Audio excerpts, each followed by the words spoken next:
Ողջույններ ձեզ, շատ շնորհակալ եմ վերստին, որ միանում եք, եթե ինչ-որ մեկը կարող է ինչ-որ ձևով սա ձայնագրել, քանի լայվը գնում է, որովհետև գիտեք ինչ է կատարվում, Թավիշը բնականաբար խուճապի մեջ է, դա ճիշտ է, այսպես պետք է լինել, բայց Թավիշին չի թույլատրվելու անցնել սահմաններ։ Այնպես որ խնդրում եմ, եթե ինչ-որ մեկը կարող է ձայնագրել, եթե երեկվա պես տխմար կենդանին փակել որոշի, հատուկ եմ նշելու այս բառը իրենց մասին խոսելիս, հատուկ եմ շեշտելու, հատկապես երբ որ ինձ լսում կամ ինչ-որ ծուրտիկ բաներ են գրում, ասենք Մարսելում, Լոսում, Ռոստովում, ինչ-որ քունջուպուճախում վերընկած տղամարդիկ։ Ես գտնում եմ, որ հիմա մանավանդ այսօր, երբ որ մենք տեսանք հայ հեղափոխական դաշնակցության հերոսական կամավորական ջոկատի սխրանքը նման ուղակի անգնահատելի հերոսների սխրանքով, որոնք նահատակվեցին, ես գտնում եմ, որ դուք բոլորդ, ովքեր աշխարհի տարբեր քաղաքներում ձեր անգրագիտությամբ դրդված եւ կարտոլներին լսելով դմդմփու եք գոռացել եւ այս զուլումը բերել եք մեր երկրին, ձեր կլավիատուրական կտկտոցը, տկտկոցը ինքը պետքա չլինի։ Ինչքան դուք բարձր տկտկացնեք հանուն ձեր խուճուճ հայվանի, այնքան ես ավելի շատ եմ խոսելու իր մասին խուճուճ հայվան ասելով։ Ինչքան տեսնեմ, որ դուք լռում եք, այդքան մենք իրեն չենք հիշի։ Իր քաղաքական կարիերային մենք վաղուց օղորմի ենք ասել։ Բայց հիմա, երբ որ դուք փորձում եք իր քաղաքական դիակը, չհաստատված, չծնված,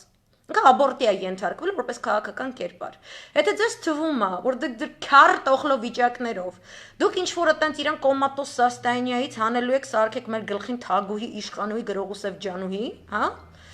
դուք չարաչար սխալվում եք։ Ու ես հիմա լրիվ կբացահայտեմ այդ ամեն ինչը ու կխոսեմ այն մասին, թե ինչպես է պետք վարվել պատերազմի ժամանակ եւ այլն եւ այլն եւ այլն։ Ու ի տարբերություն ձեզ բոլորիդ, որոնք չգիտեիք, որ թուրքը գալիս է, կամ որ գալիս եք ի մեջ ինչ-որ տենց մորալիստական բաներ եք գրում, ես ոչ միայն իմացել եմ եւ ուղղակի հստակ եմ հասկացել այդ ծրագիրը, ես 2 տարի ամեն օր, ամեն գիշեր ես հուզվել եմ, ես լաց եմ եղել, ես տեսել եմ, ես հասկացել եմ Ես տեսել եմ այդ գործողությունները Սիրիայում, ես հասկացել եմ ինչ բան է թուրքը, ես հասկացել եմ ոնց է մանիպուլացվում բանակցային գործընթացը իշահում, ես իմ ողբը 2 տարի կապում եմ,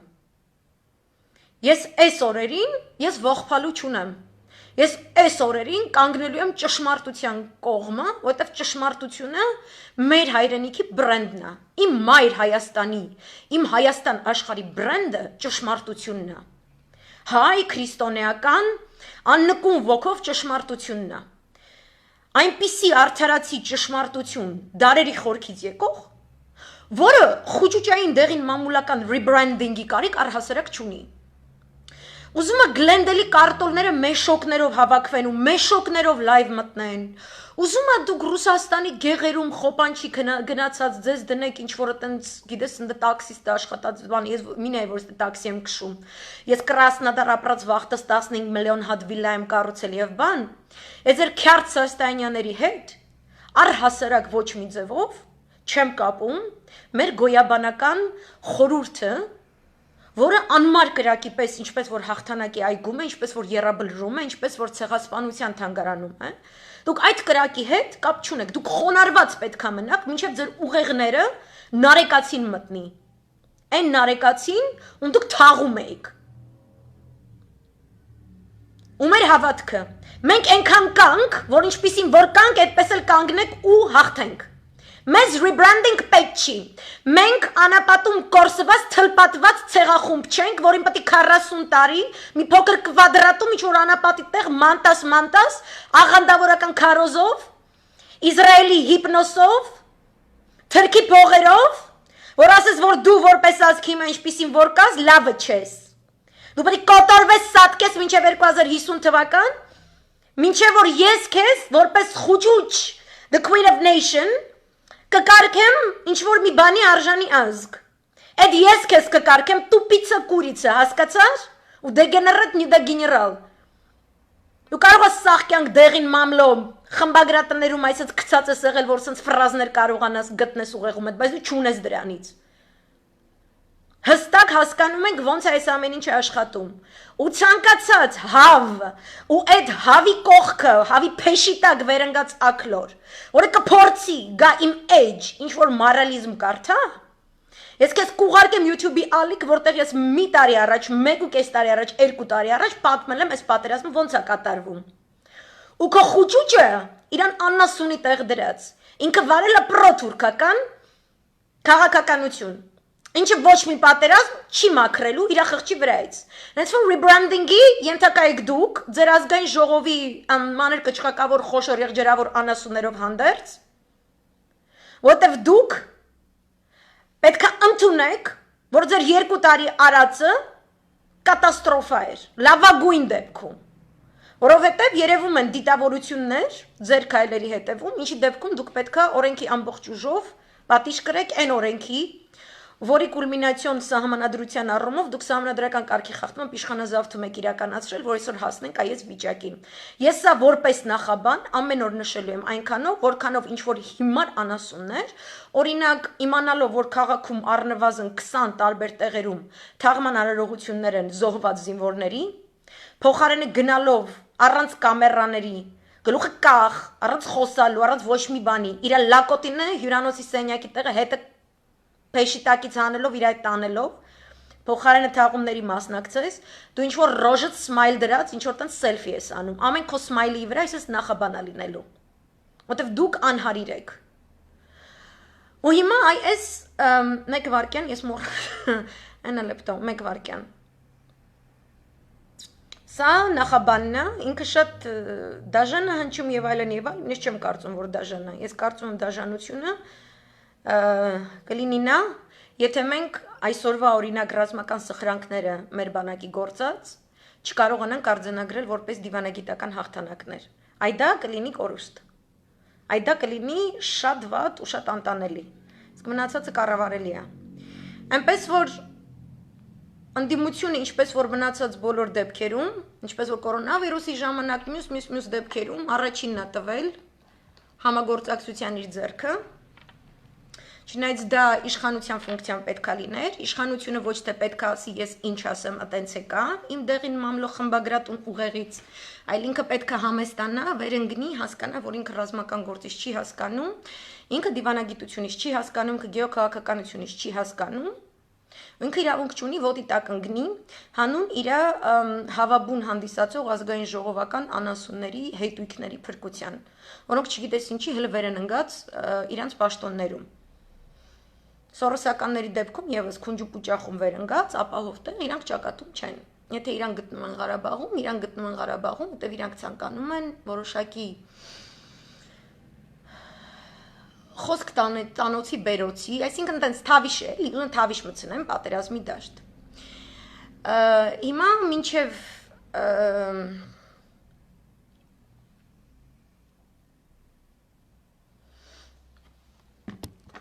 ուզում եմ կարդալ, մինչև անդրադառնալ է սրան, մինչև չէ, այս բոլորի շրջանակներում առհասարակ, ես ցանկանում եմ հիմա լայվը սկսել, առաջին մասը, ուզում եմ սկսել Վարդու Իշխանյանի հրաշալի ստատուսից, անկախ օրաթերթի խմբագիրն է, հրաշալի, 90-ականներից ի վեր, ամենամասնագետ, այսպես ասած, խմբագրերից, ժուրնալիստներից, որ կարող եք այսօր գտնել Հայաստանում, եւ ես կկարդամ իր գրածը, հետո մենք անդրադառնանք նրան, ինչ կատարվում է ինֆոդաշտում։ Ուրեմն, ես չեմ հասկանում, թե մենք ինչու ենք ենթարկվում Նիկոլիսների թելադրած կեղծ օրակարգին, թե չի կարելի քննադատել Նիկոլին։ Ինչու՞։ 1991-ից 92 թվականներին, երբ ԼՏՊ-ի թույլի հոգեբանությամբ, պարտվական քաղաքականության ընթացքում, արդյունքում կորցնում ենք Արցախը, քննադատությունների պակաս չկար, ժողովուրդը ԼՏՊ-ի հրաժարականն էր պահանջում, ինչի շնորհիվ Պաշտպանության նախարարության նախարար փոխվեց եւ շրջադարձային փոփոխություններ կատարվեցին ռազմաճակատում, հաղթանակների շքերթ, չեմ մանրամասնում, հետո հաջողվեց ողորմելի հրադադարի պայմանագիրը։ Հետո 22 տարի անց ապրիլյան Քարորյան հանիրավի քննադատությունների շքերթ ընդդիմությունից ներառյալ Նիկոլ, Էլ Խաչատուրովի հասցեին, Էլ Բանակի, Էլ Սերժ Սարգսյանի եւ այլն։ Բարեբախտաբար հաղթեցինք ի հեճուկս այն ժամանակվա ընդդիմության։ Այն ժամանակ քննադատությունը թույլատրելի էր։ Հիմա մի կեղծ օրակարգ է սահմանել, թե չի կարելի քննադատել եւ ընդդիմությունը հեզորեն ընդունում է Նիկոլի թելադրած խաղի կանոնները։ Բայց ինչու՞։ Երբ ապաշնորհության պատճառով մենք կորցրել ենք մեր բարեկամներին, պորոտախոզության ու պոպուլիզմի շնորհիվ պատերազմ ստացանք, ու քանի որ ցանկացած ասպարեզում ներկա իշխանությունը անպիտան է, մեծ ռիսկի ենք ենթարկում բոլորիս ապագան։ Հիմա մեր հույսը բանակն է եւ մեր ժողովրդի միասնականությունը Հայաստանում, Արցախում, Սփյուռքում։ Մենք ազգովին բանակի կողքին ենք։ Մեզ խանգարում է Հայաստանի համար առաջին պոպուլիստը, որը բացի իշխանատենչությունից այլ սրբություն չունի։ Որսենց հատ ես յուրաքանչյուր այս խոսքի տակ կստորագրեմ եւ պատրաստ եմ այս խոսքի տակ կանգնել այդ ամբողջ ֆեյքազավրիկների առաջ խուճուճի ուղարկած, որովհետեւ քո ֆեյքերը ֆեյք են։ Վարդու Իշխանյանը ինքը ամենաիրական կերպարն է այսօր,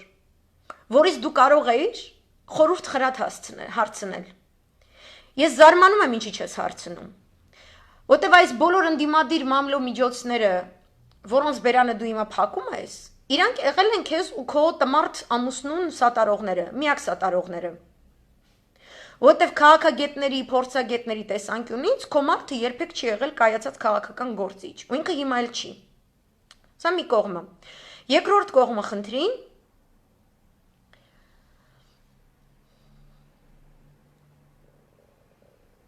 տեսեք ինչ հետաքրքիր բան է կատարվում։ Համեմատեք գունավոր հեղափոխության ժամանակ այն ինֆոպատոկի հետ, որը տեղի էր ունենում հայկական համացանցում։ Կեղծ օրակարգեր, հաշթագներ, տատիկներ, պապիկներ, տաբուներ,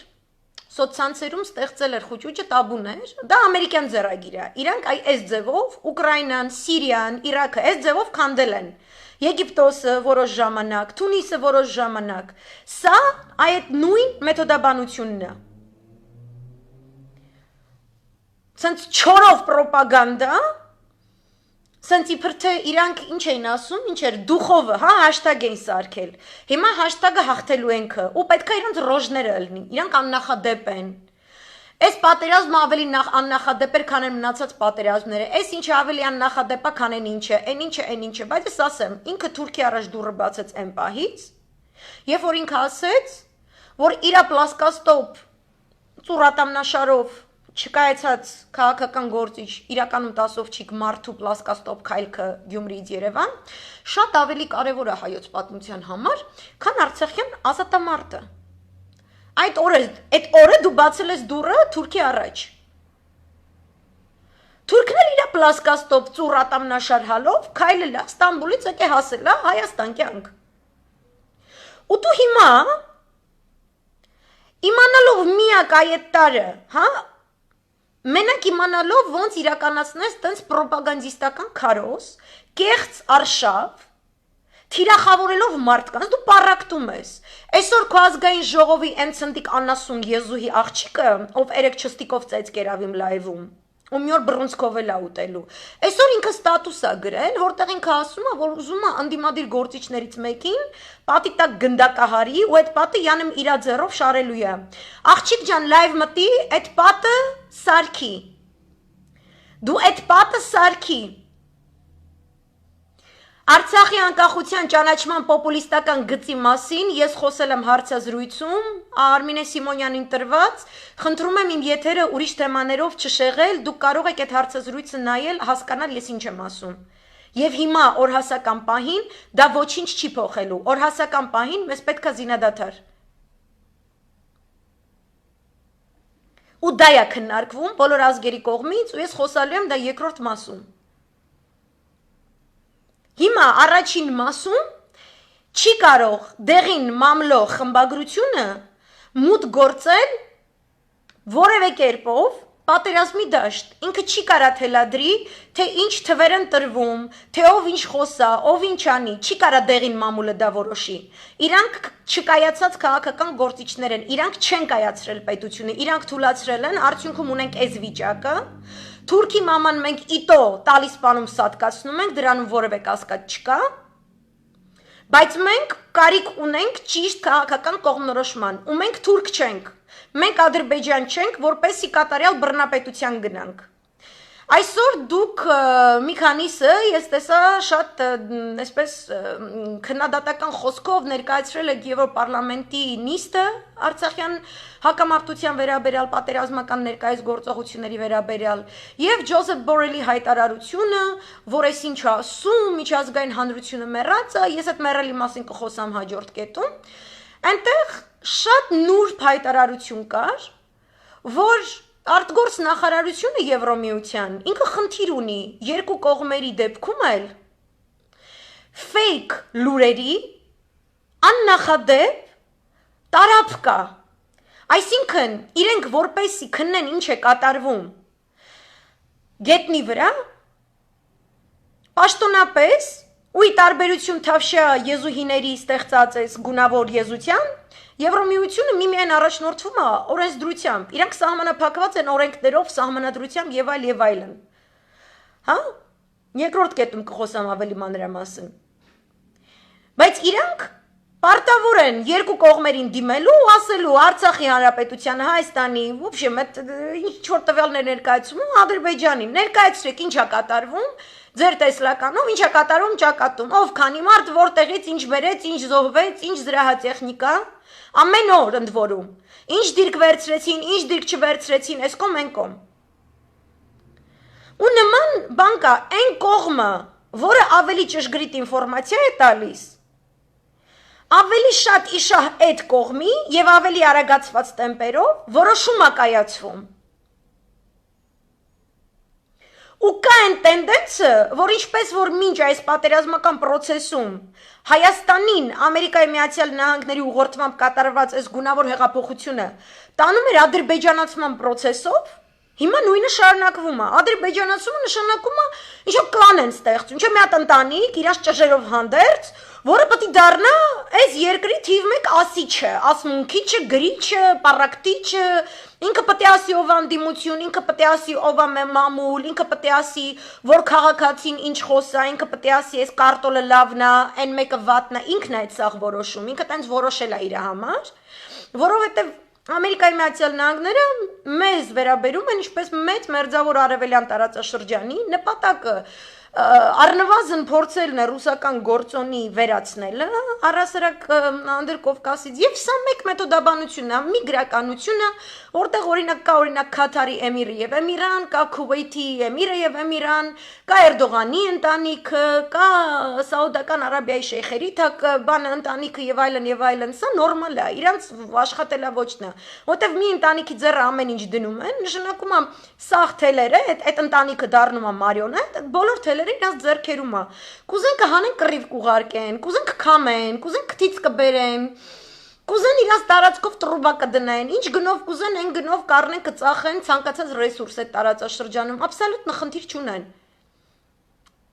Իրանք են ստեղծում են բռնապետությունը, որը ոնց ասեմ, ղեկավարվում է Սուկինսինի կողմից, որը Սուկինսինն իր Սուկինսին, այդ իրանց Սուկինսինն է։ Ու իրանք ուզում են պարտադրեն այս թուրքական մտածելակերպը մեր վրա։ Ես ձեզ կրկնում եմ, ոչ 90-ականների Արցախյան ազատամարտի ժամանակ, ոչ ապրիլյան պատերազմի ժամանակ, երբևէ հայկական կողմը չի ունեցել կարիք տրամադրելու կեղծված տվյալներ, ոչ իր հասարակությանը, ոչ էլ առավել ևս օրինակ Եվրոպարլամենտին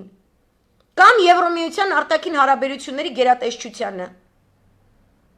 Այնտեղ էշեր նստած չեն, սա 21-րդ դարն է,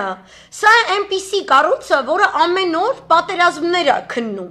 Ինքը Սիրիայի է քննում, ինքը Վենեսուելայի կրիզիս է քննում, ինքը քննում է Հնդկաստանի, Չինաստանի միջև նախապատերազմական սրացումներ, ինքը քննում է Հորմուզի պրալիվը, թե ով քանի հատ ձկնորսական նավով մտավ տարածքը, արդյոք այդ նավերը ձկնորսական էին թե ոչ, ամեն ինչ ռադարներով, արբանյակային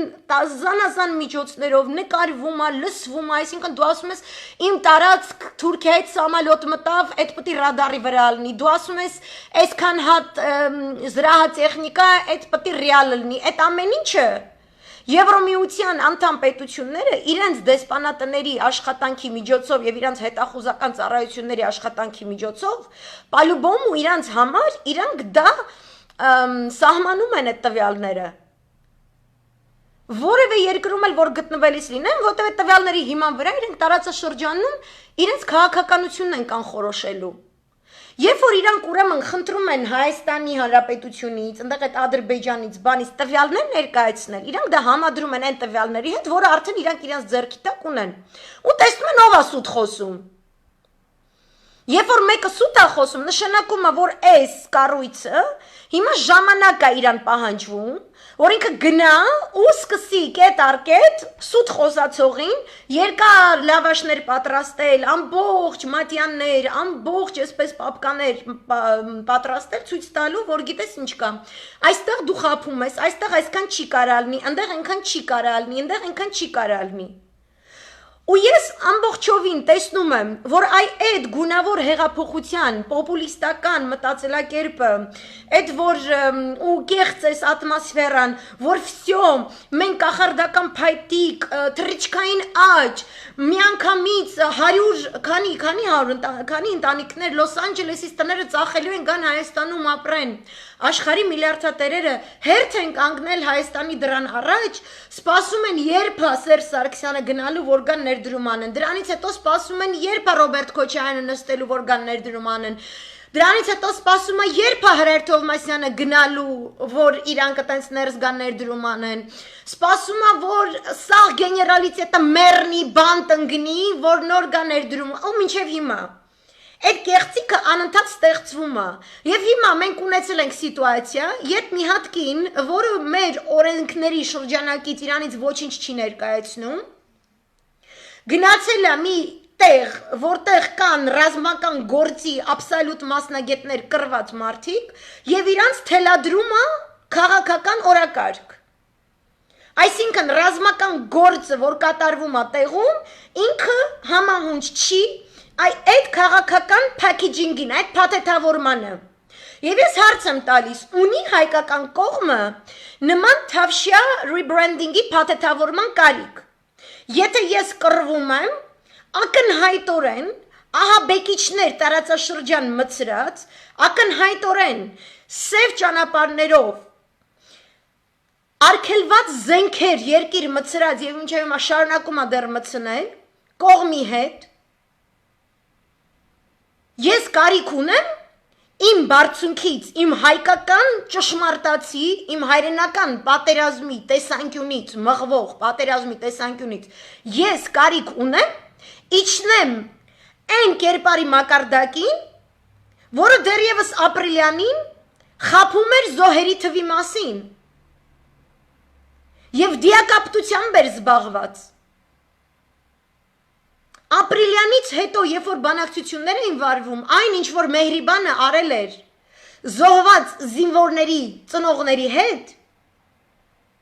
դա գործեց իր ստախոսությունը, գործեց իշա Հայաստանի, որտեվ հայկական կողմը ստեր ասելու կարիք չի ունեցել, հիմա էլ չունի, ոչ ներսի հասարակությանը, ոչ դրսի հասարակությանը։ Այսինքն այն ինչ որ խուճուճ ենք անում են, դա անում են իրանց սուգուբը իրանց քաղաքական թիմին այն բանի պես ջրի մակերեսում պահելու համար, որ իրանք դեռևս օրակարգ են։ Ինքը գոռում է, ես սաղ եմ, ես կամ, ես այս ինչի կնիկն եմ։ Ու ինչ որ սենց բալզակյան տարիքի ախմախ կնանիք, որ սենց քաղաքագիտության նույնիսկ կողքով չեն անցել։ Ասենք Ռուսաստան ռսախոց, որ мы должны поддерживать их, они одни, բան չսենց անասունություններ, հա։ Կամ ընդեղից են հիստերիկ անասունը, որ գլենդելում հելնում են 4 CNN-ը փակում, which is stupid, որովհետև դա մեզ ոչ մի բան չտվեց։ Օրինակ ես Հունաստանում փողոց չեմ փակել, չեմ գոռացել, բայց Հունաստանը Ադրբեջանում Հունաստանի դեսպանին այսօր հետ է կանչել։ Ես ուզում եմ տենամ ձեր հիստերիկ անասունները գլենդելի վանը ազատագրող բանը տենց, հա։ Իրանք կարան նենց անեն, որ ստեղի դեսպանը ռադիկաշի գնա, որտեղ ստեղի դեսպանը որ ուղարկել եք, համ գունավոր հեղափոխությունների մաստերա Համ էլ գունավոր հեղափոխություններին հաջորդող քաղաքացիական պատերազմներ հրահարելու եւ առհասարակ պատերազմ հրահարելու մաստեր անասուն կենթանի է, կովա ինքը։ Այդ կարտոլը, որ ընդ գոռում է, այդ կարտոլի պես կովա, այս անասունն է։ Այսինքն իրանք առհասարակ աղերս չունեն, այն ամեն ինչի հետ, ինչի միջով անցնում է մեր տեսլականը, մեր հայկական տեսլականը, մեր հայկական պետականությունը։ Հիմա ենթարկվում է մի հատ տեստի, շատ դաժան տեստի։ Որից մենք, որպես պետություն, որպես դեպի պետություն ձգտող ազգ, պետքա դուրս գանք շատ ավելի ուժեղ, ոչ միայն ռազմական գործողությունների սխրանքների եւ այլնի առումով, այլ ամեն կաթիլ արյուն, այն անդառնալի, այն գերտ աղանդավոր,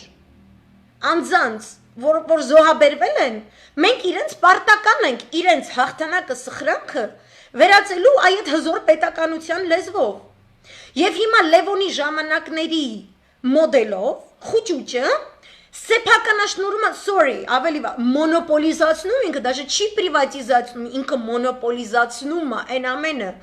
որը կատարում են այս մարդիկ պատերազմի դաշտում, ինքը մոնոպոլիզացնում է ինֆորմացիոն գործիքակազմը, որ հասարակությունը կարող է օգտագործել, ինքը մոնոպոլիզացնում ու թրքացնում, ինչ որ սենց ասիականացնում, ինչ որ սենց գեր արևելականացնում է մեր մենթալիտետը, որը 90-ականների սկզբին քաղաքական սխալները շտկել է տվել քաղաքական իշխանությանը եւ ռազմաճակատի գիծը ճիշտ ուղու վրա է դնել տվել, ինքը մեզ տանում է այն ուղղությամբ, որը մեր մենթալիտետի, մեր նպատակներին դեմ է։ Ու դա արել է Լևոնը սկզբում։ Ու Լևոնին ներվել էր դա։ Այս ժամանակ էլ էին ասում, պատերազմը վերջանա, իրան չգիտեմ ինչ։ Ինքը պատերազմի ավարտից հետո ոչնչացրել է այնպիսի պատերազմի դաշտի հերոսների,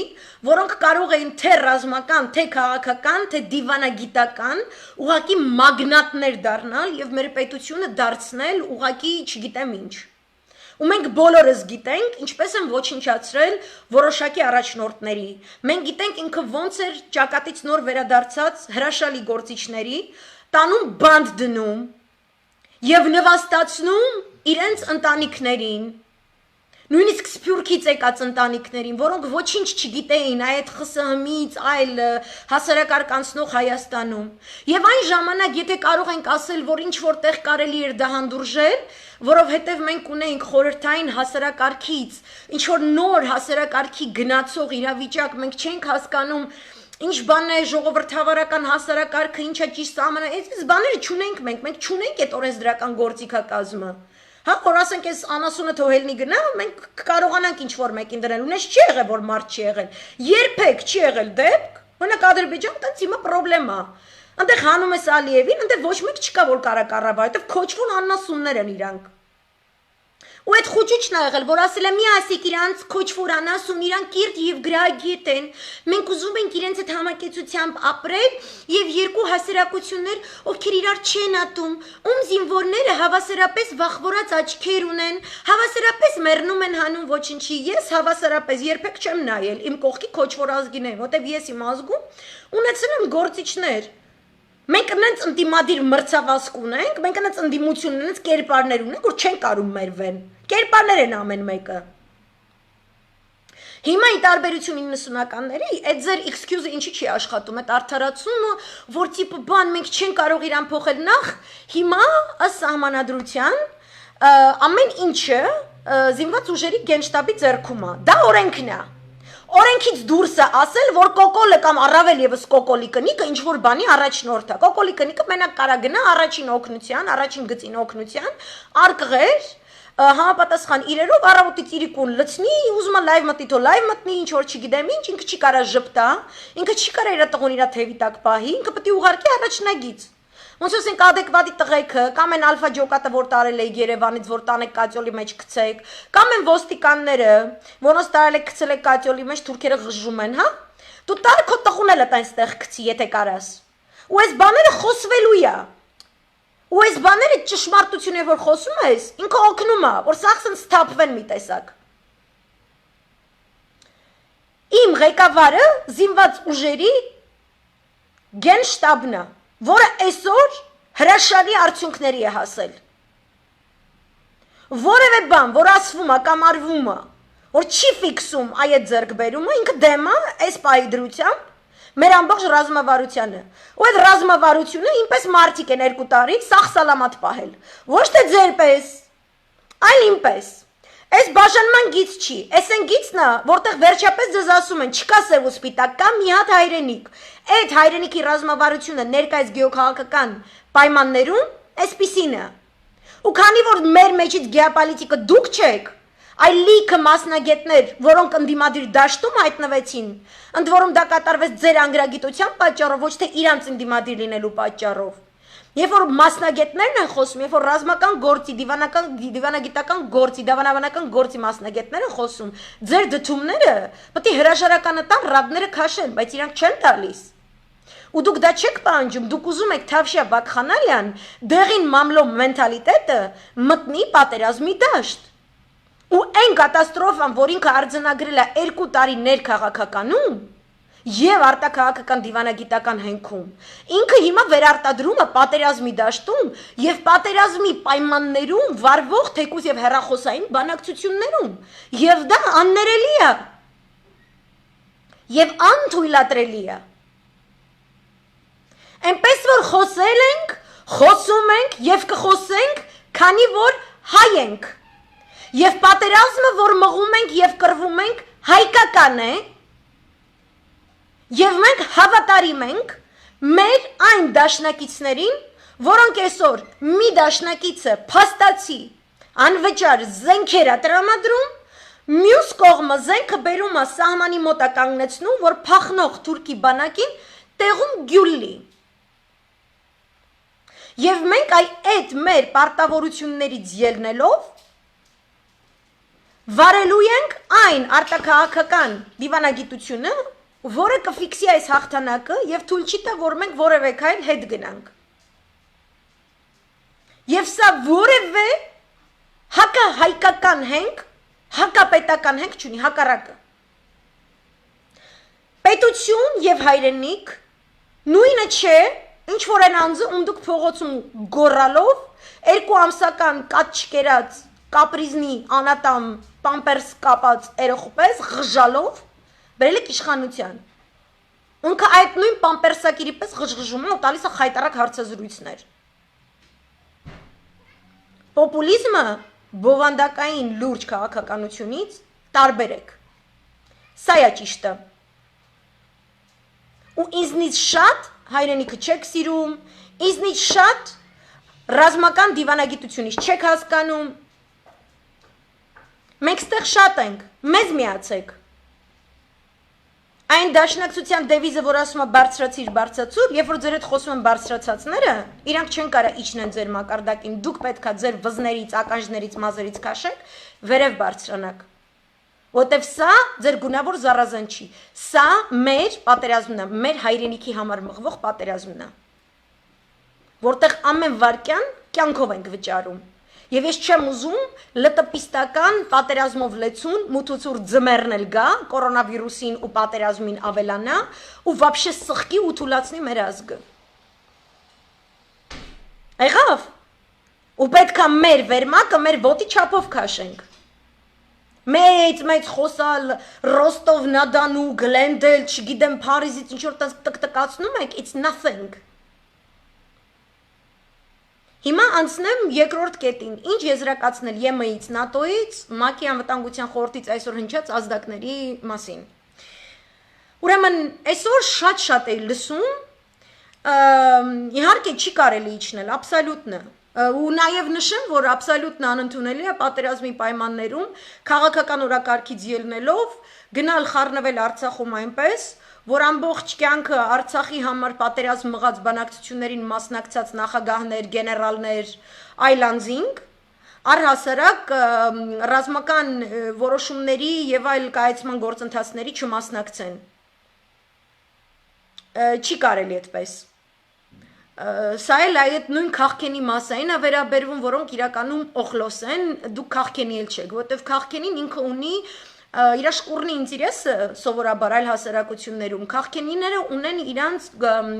գոյատևման բնազդը, որտեվ իրանք սիրում են որոշակի մակարդակի կենցաղի պայմաններում ապրել, ու երբ որ այդ կենցաղի պայմանները վտանգի տակ են գտնվում, Այսօաբար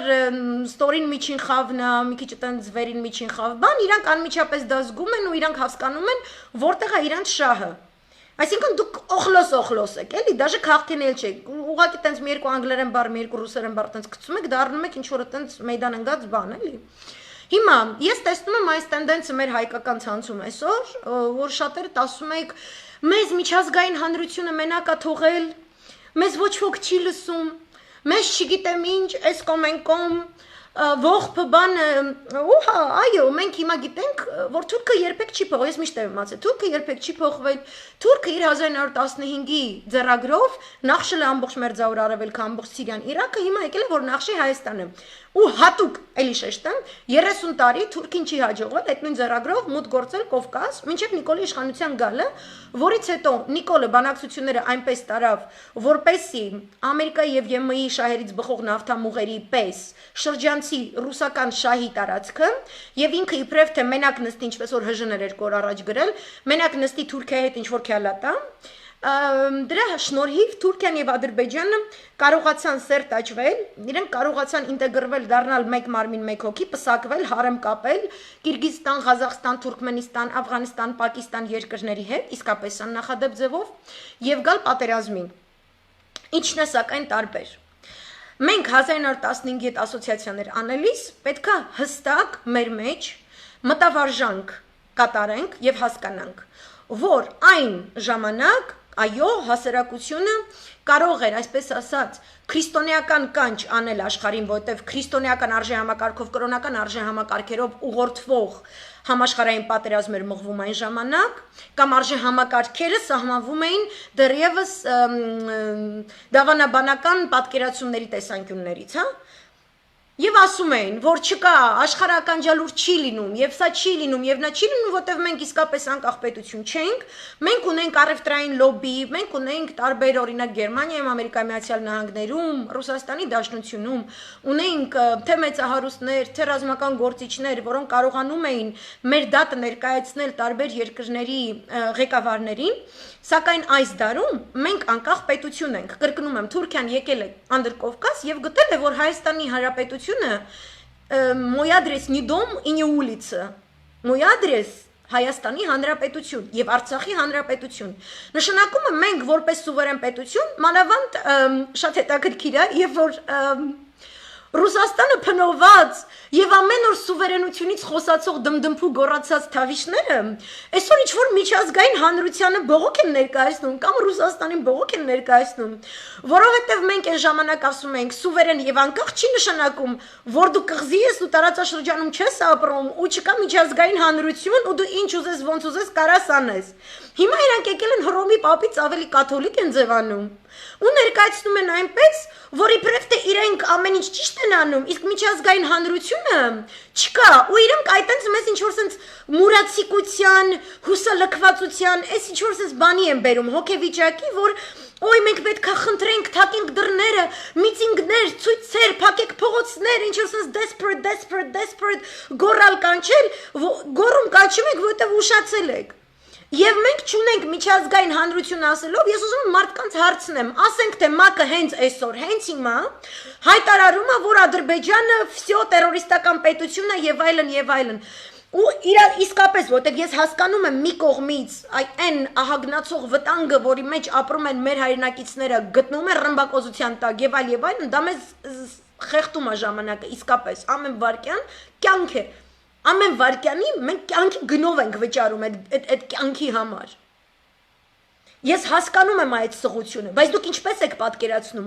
ՄԱԿ-ը կամ Եվրոմիությունը կամ ՆԱՏՕ-ն հանկարծ հայտարարում են, որ այդպես է։ Իրանք մի օրվա մեջ ինչ են, դեսանտ են ուղարկում, իջնում է Արցախ, Թուրքին սպանում է, մենք 2 տարեկան ենք։ 2 տարեկան ենք պետություններով հավաքվել ենք սեղանի տակ, ամեն մեկը սալդատիկա դրես, սենց խաղում է։ Այսինքն են օխլո մտածելակերպը պետության, սահմանադրականության, ազգբանակ, եկեղեցի պետություն էս հարաբերությունների մասին, որը ամբողջովին անգրագիտության իր սենց բրենդ ունի, որը կոչվում է դատարկամիտների հպարտություն, հիմա տեղափոխվում է պատերազմի ետնաբեմ, այն որ մենք պետք է դիվանագիտական հանրային դիվանագիտական հմտություն ցուցաբերենք, ինչպես որ հատուկ է այլ պետությունների ազգերին եւ այլն, մենք դրա փոխարեն ինչ որ հուսառատ կանչեր ենք անում, ու մենք հրաժարվում ենք կարդալ տողատակեր, ու մենք հրաժարվում ենք ընդունել այն աշխարհը, որի մեջ ապրում ենք, այնպես ինչպես որ կա։ Հատկապես պրադվինուտիներին եմ ասում, այն աշխարհը, որը այսօր արձագանքում է, այն ձևով որ արձագանքում է, աղերս ունի ձեր ուղեղներում վերարտադրված ձեր դասագրքային արևմտյան համալսարանական դիպլոմային աշխատանքների հետ, ունի աղերս, չունի, որովհետև կա մարդկային գործոնը,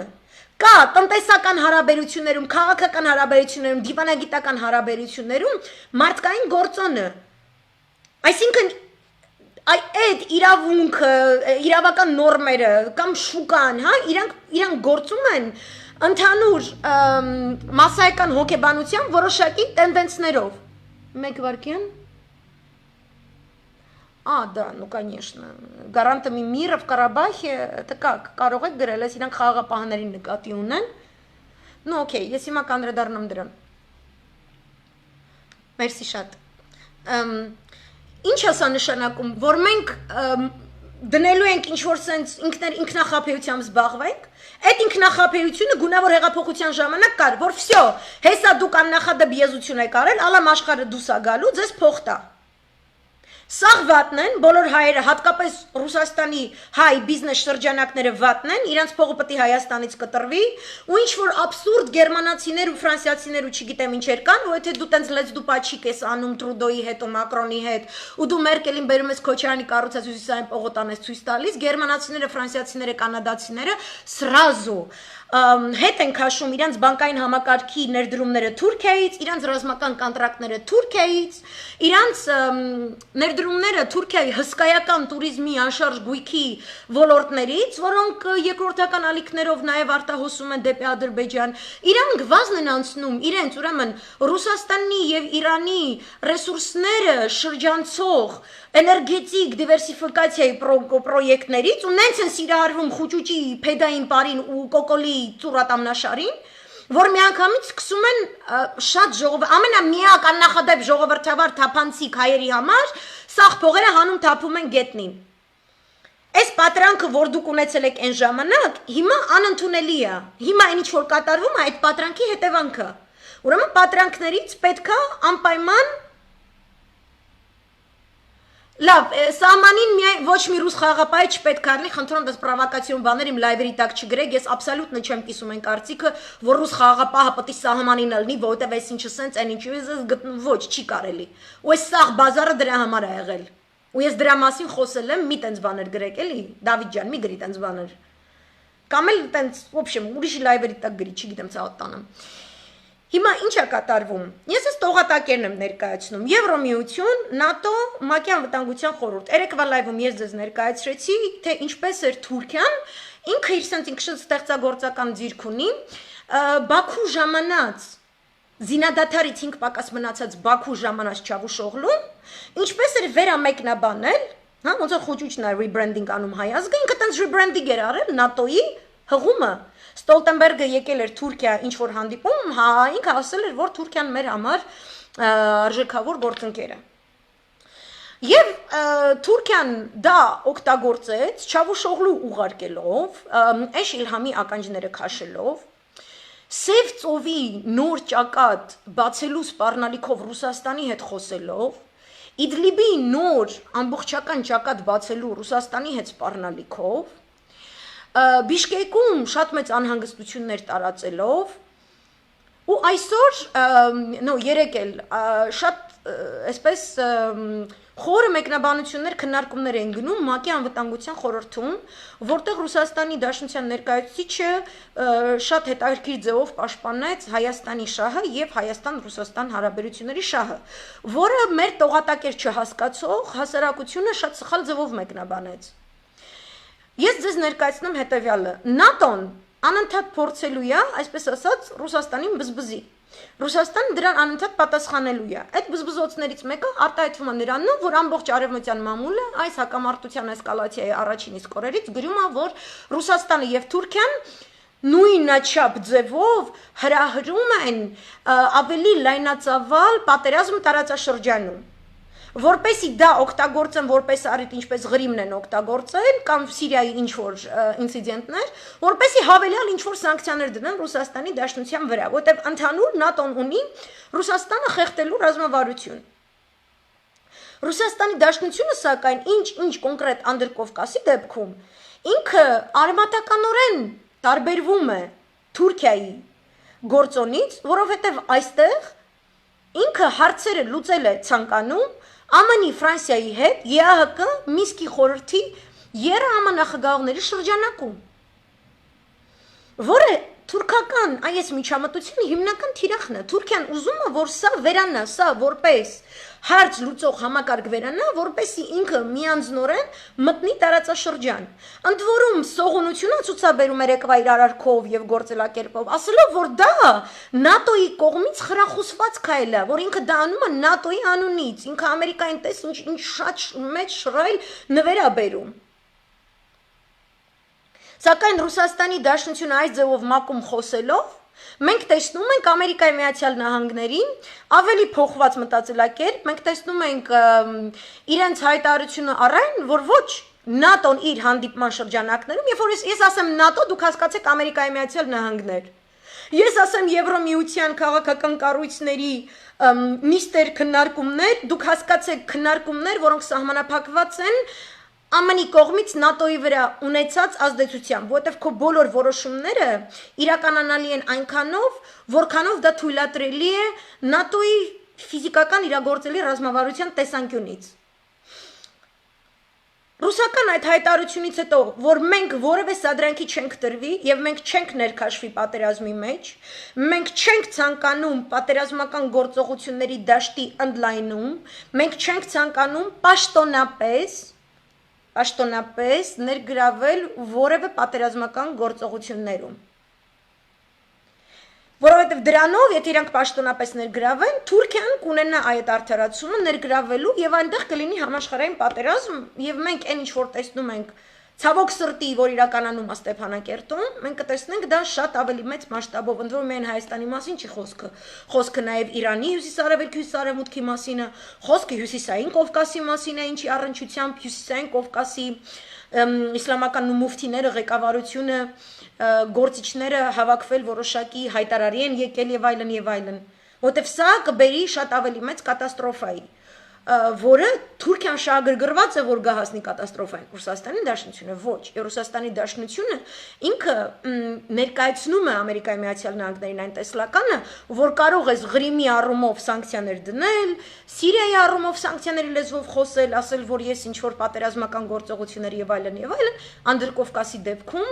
իսկապես այն Ռուբիկոնն է, որը մենք չենք անցնելու եւ դա բխում է մեր փոխադարձ շահերից։ Ինչի հետևանքով մենք լսում ենք ՆԱՏՕ-ի վերաբերյալ foreign policy տարբերականում հետաքրքիր մի վերլուծություն, որտեղ հստակեցվում է, որ թուրքական այս ավանտյուրան Անդրկովկասում ինքը շատ մեծ մարտահրավեր է նետում ՆԱՏՕ-ին որպես կառույց եւ կարող է այնպիսի խորացված ճգնաժամ ստեղծել, ընդ որում նախընտրական ԱՄՆ-ի պայմաններում, որից համաշխարհային քաոս ուղղակի կարող է սկսվել։ Եվ ներկայացնում են, որ Ստոլտենբերգը իր հանդիպման ժամանակ Թուրքիայում ինքը խոսել է այս հակամարտությունը օգտագործվում է diffuse բառը, այսինքն դեէսկալացիայի լեզվամտածողությամբ է զրուցել Էրդողանի հետ, Այսինքն ՆԱՏՕ-ն մեսիջ է հղում, Վաշինգտոնը մեսիջ է հղում Թուրքիային, որ ոչ, հարգելիս, այն որ դու 3 զինադադարը չթողեցիր տեղի ունենա եւ Չավուշօղլու ուղարկեցիր եւ ռմբակոծեցիր Ստեփանակերտի եւ Շուշին եւ շարունակեցիր դա եւ շարունակեցիր չվերտներ դեպի Իսրայել գիշերը եւ չվերտներ տեղի ունեցան Աֆղանստանից եւ Տաջիկստանից եւ այլն, այս բոլորում ես չկամ, ես քեզ ասել եմ diffuse, ես չեմ ասել infuse, ես չեմ ասել, որ դու էսկալացիայի գնաս, այն էլ իմ անունից, այսինքն դու ինչ անում ես, այդ քո անունից ես անում, մենք դրա մեջ չկանք առհասարակ, եւ վերը հաստատում է Ամերիկայի Միացյալ Նահանգները, foreign policy այդ պարբերականում, ընդ որում երկու ճամբարների էլ տեսլականները, հանրապետականների եւ դեմոկրատների բավականին հստակ ձևով էին ձևակերպված, որ թվարկում էին թե Լիբիա իրադարձությունները, թե Սիրիա իրադարձությունները, որպես եւ նաեւ իրենց տեսանկյունից Թուրքիայի կողմից Ռուսաստանի Դաշնության հետ ռազմական որոշակի համաձայնագրեր կնքելու էլեմենտները, այսինքն S-400-ների մատակարարումը, ատոմակայանը եւ այլն, որպես Թրամփի վարած միանձնյա քաղաքականության չարորակ side effects, ինչպես է, կողմնային վնասներ, որ դա շատ մեծ վնաս է հասցրել Ամերիկայի Միացյալ Նահանգների տեսլականին տարածաշրջանում, որովհետև իրենք գտնում են, որ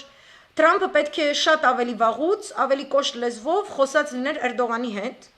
եւ թե դեմոկրատներ եւ թե հանրապետականներ ներկայացնում են, որ այն ամենը, ինչ կոնգրեսի ուժերի շրջանակներում է, իսկապես իրականացվել է Էրդողանի դեմ, այսինքն սանկցիաների լեզվով խոսելը, իրան F-35 օդանավերի ծրագրից դուրս հանելու պրոցեսը եւ այլն, եւ որ դրա միակ բարիերը, որպեսի այդ գործընթացը հասնի իր կուլմինացիային, ինչն է Էրդողանին պատժելը եւ այլն, չի իրականացվել, որովհետեւ Թրամփը անմիջականորեն, անձամբ միջամտել է այդ գործընթացին եւ ամեն կերպ պաշտպան է կանգնել Էրդողանին։ Այս ձևով են ներկայացնում, այսինքն այնքանով, որքանով նախընտրական Ամերիկայի Միացյալ Նահանգներն են այս ամենին վերաբերում, իրենց քաղաքական եւ ռազմական էլիտան, իրենք սրանով նշան են հղում Ռուսաստանի Դաշնությանը, որ մենք ԵԱԿ Մինսկի խմբի համանախագահողների շրջանակներում ենք տեսնում այս լուծումը, այսինքն զինադադար հենց հիմա, առանց նախապայմանների, կողմերը պետքա դեէսկալացիայի գնան, դա չի նշանակում, որ Թուրքիան եւ Ադրբեջանը չեն պատժվելու, պետք է լինի այդ զինադադարը, որպեսզի քննվեն այդ բոլոր հանցավոր գործոնները միջազգային իրավունքի տեսանկյունից առավել եւս, որոնք նախաձեռնել են այդ երկու պետությունները հանցավոր ուրեմն միասնականությամբ, բերելով վարձկանների, բերելով արգելված զինատեսակներ մեր տարածաշրջան եւ այլն, Ինչից հետո, տեսեք, այսինքն ՄԱԿ-ի անվտանգության խորհուրդ, ՆԱՏՕ,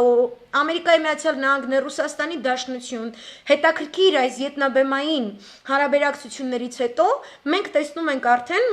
առավոտյան արթնացած Եվրոմիություն, որը խորհրդարանի նիստ է գումարում, որը պետք է որոշակի տեսլական փոխանցի Եվրոմիության արտաքաղաքական գործակալությանը, որպեսզի նրանք եւս իրենց որոշելիքը իմանան Թուրքիայի գործոնի վերաբերյալ։ Մենք ինչպես ենք պատժելու Թուրքիային։ Այսինքն այս բոլորի մեջ կա տենդենց Թուրքիային պատժելու, բայց դա պետք է լինի զինադադարի պայմաններում։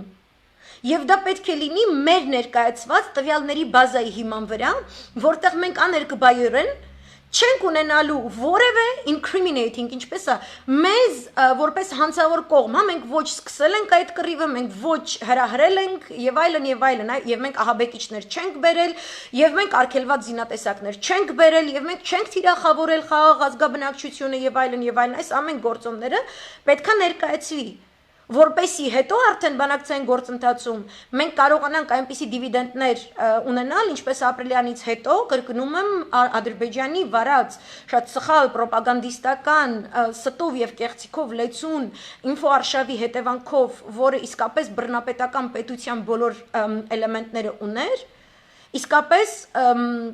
հաղթանակը տրվեց մեզ, որովհետև Վիեննա եւ Սանկտ Պետերբուրգի պայմանավորվածությունները իրենք դե ֆակտո մեզ տալիս էին անվտանգության այնպիսի գործոն, որը թեկուզ եւ ստատուս քվոյի պայմաններում մեզ աներկբայորեն տանում էր դեպի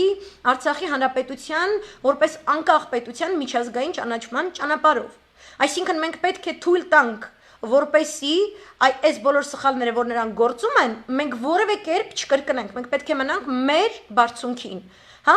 Եվ այս առումով իրենց կողմից ներգրավում այդ բոլոր ուժերի եւ այլն գործելու է իրանց դեմ։ Դե համար Ալիևը վաբանկ գնացած խաղազգաբնակչությանը թիրախավորում եւ այլն ինքը իր միակ ձևը հիմա մնացել է մեր վրա այս ձև գալով ու մենք իսկապես որպես սուվերեն պետություն պետք է ինքներս մեզ պաշտպանենք ու թույլ չտանք որևէ խաղաղապահներ, որևէ եւ այլն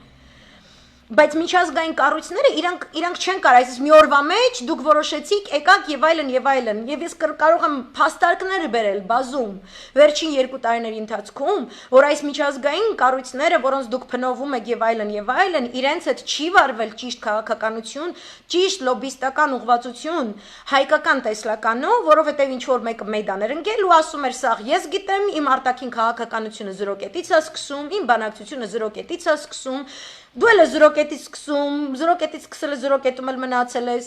հասկանում եք, մենք 2 տարի չարած գործը, պետք է փորձենք 2 շաբաթվա մեջ այդ սաղ, այդ մեծ բացը լրացնենք։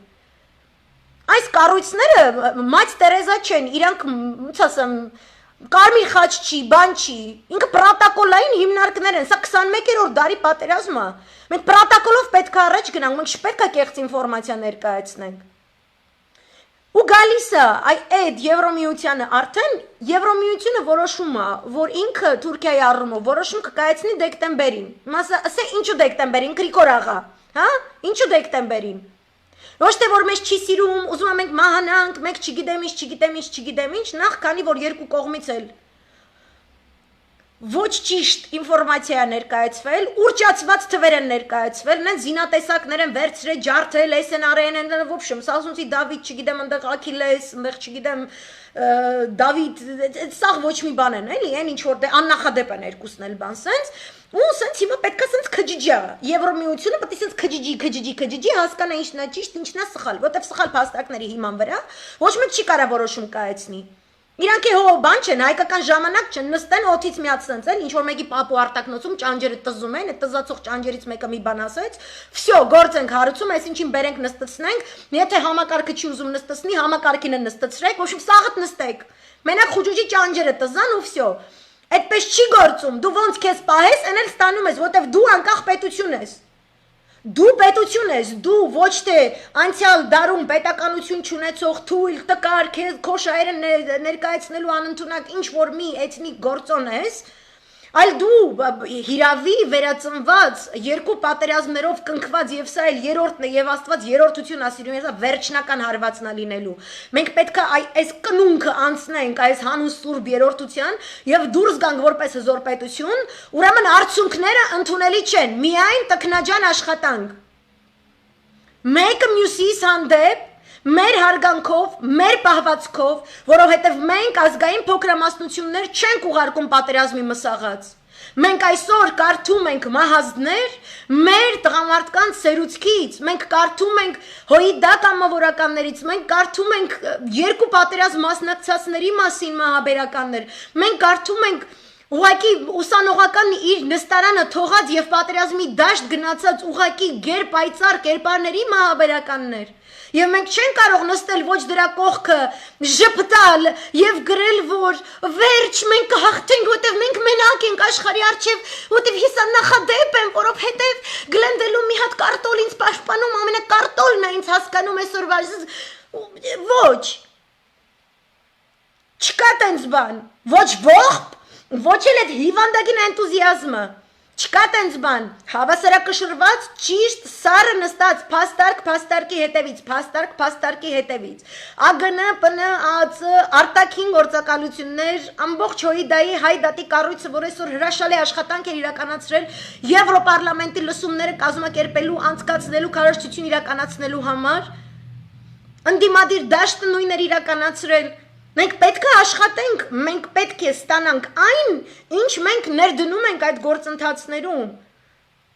Պետք է ներդնենք մարդկային ռեսուրսների առումով, հա, մեր դիվանագիտական, ռազմական ամբողջ ուժը, եկեղեցական ամբողջ ներուժը, եւ պետք է պրոֆեսիոնալ լոբինգի եւ արտաքին հետախուզության մակարդակների հասնենք, եւ դա մեր պետականության ամրագրումը կլինի,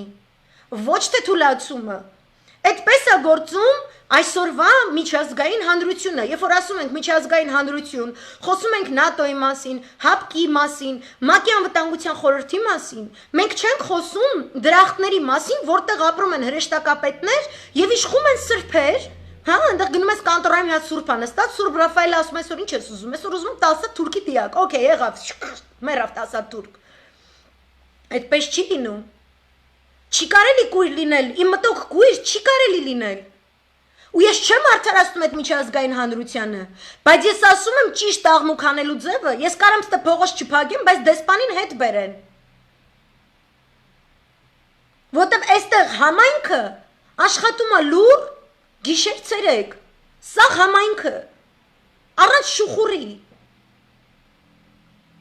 Ու հեշտ չի Հունաստան, մի ասեք, որ Հունաստանը ինքը Թուրքիայի հետ խնդիր ունի, ոչ, այստեղի ֆինանսական էլիտան, ընդ որում ինքը նավափոխադրումների էլիտա է, այսինքն ինքը նավթագազային փոխադրումների, տանկերային արդյունաբերության, հա, բաց ծովի տարածքներում, միջազգային ծովի տարածքներում, նման մագնատ է, միջազգային մագնատ ընտանիքներ կան այստեղ, Վարդինոյանիս ընտանիքը, Նիարխոս ընտանիքը, Օնասիս ընտանիքը, սրանք Հունաստանի պատմությունը գրած ընտանիքներ են, որոնք ունեն իրանց քաղաքական բլոկները պարլամենտում։ Մի մտածեք, որ իրանք մեր պես են մտածում, տեսեք, սերբերը մեր հետ իբրև թե նույն գծի վրա են, իրանք չունեն նման որոշիչ էլիտա եւ շատ թույլ են եւ իրանք թուրքերի եւ Իսրայելի հետ գնում են գործարքի, իրանք ստիպում են դա։ Այնտեղ հեշտ կլինի, էլի, այնտեղ մտնես, ինչ որ մի բան առաջարկես, չգիտեմ ինչ, այստեղ հեշտ չի։ Այստեղ Վարդինոյանիս ընտանիքի թիվ 1 դեմքը, որը կինն է, Մարիաննա Վարդինոյանիս, ինքը անձնական ընկերուհի է Մեհրիբանի հետ, ինքն էլ է տենց սիրում նամակներ գրել բան։ Մեհրիբան խանամին տենց սիրում է խաղաղասիրության կոչեր բան։ Ինքը բերել է մի քանի անգամ տուրպայեստկա է կազմակերպել Մեհրիբանի համար, տուրպայեստկա ճակերտավոր, քաղաքական բոլոր էլիտար տեղը, բոլոր հարց լուծող, բանկային ոլորտ ասեք, նավագնացության ոլորտ ասեք, օդագնացության ոլորտ, տուրիզմի ոլորտ, մշակույթի ոլորտ, որը ինձ անձամբ ցավացրել է դա։ Բերելա սաղին ներկայացրել է այդ աննասուն մարդասպանուհուն, որպես ՅՈՒՆԵՍԿՕ-ի Goodwill Ambassador, ինչպես է բարի կամքի դեսպանուհի, որը հանուն մշակութային արժեքների պահպանման եւ երկու հին քաղաքակրթությունների երկխոսության պատրաստ է որոշակի գնով նավթի առևտուր անել հույն մագնատ ընտանիքների հետ։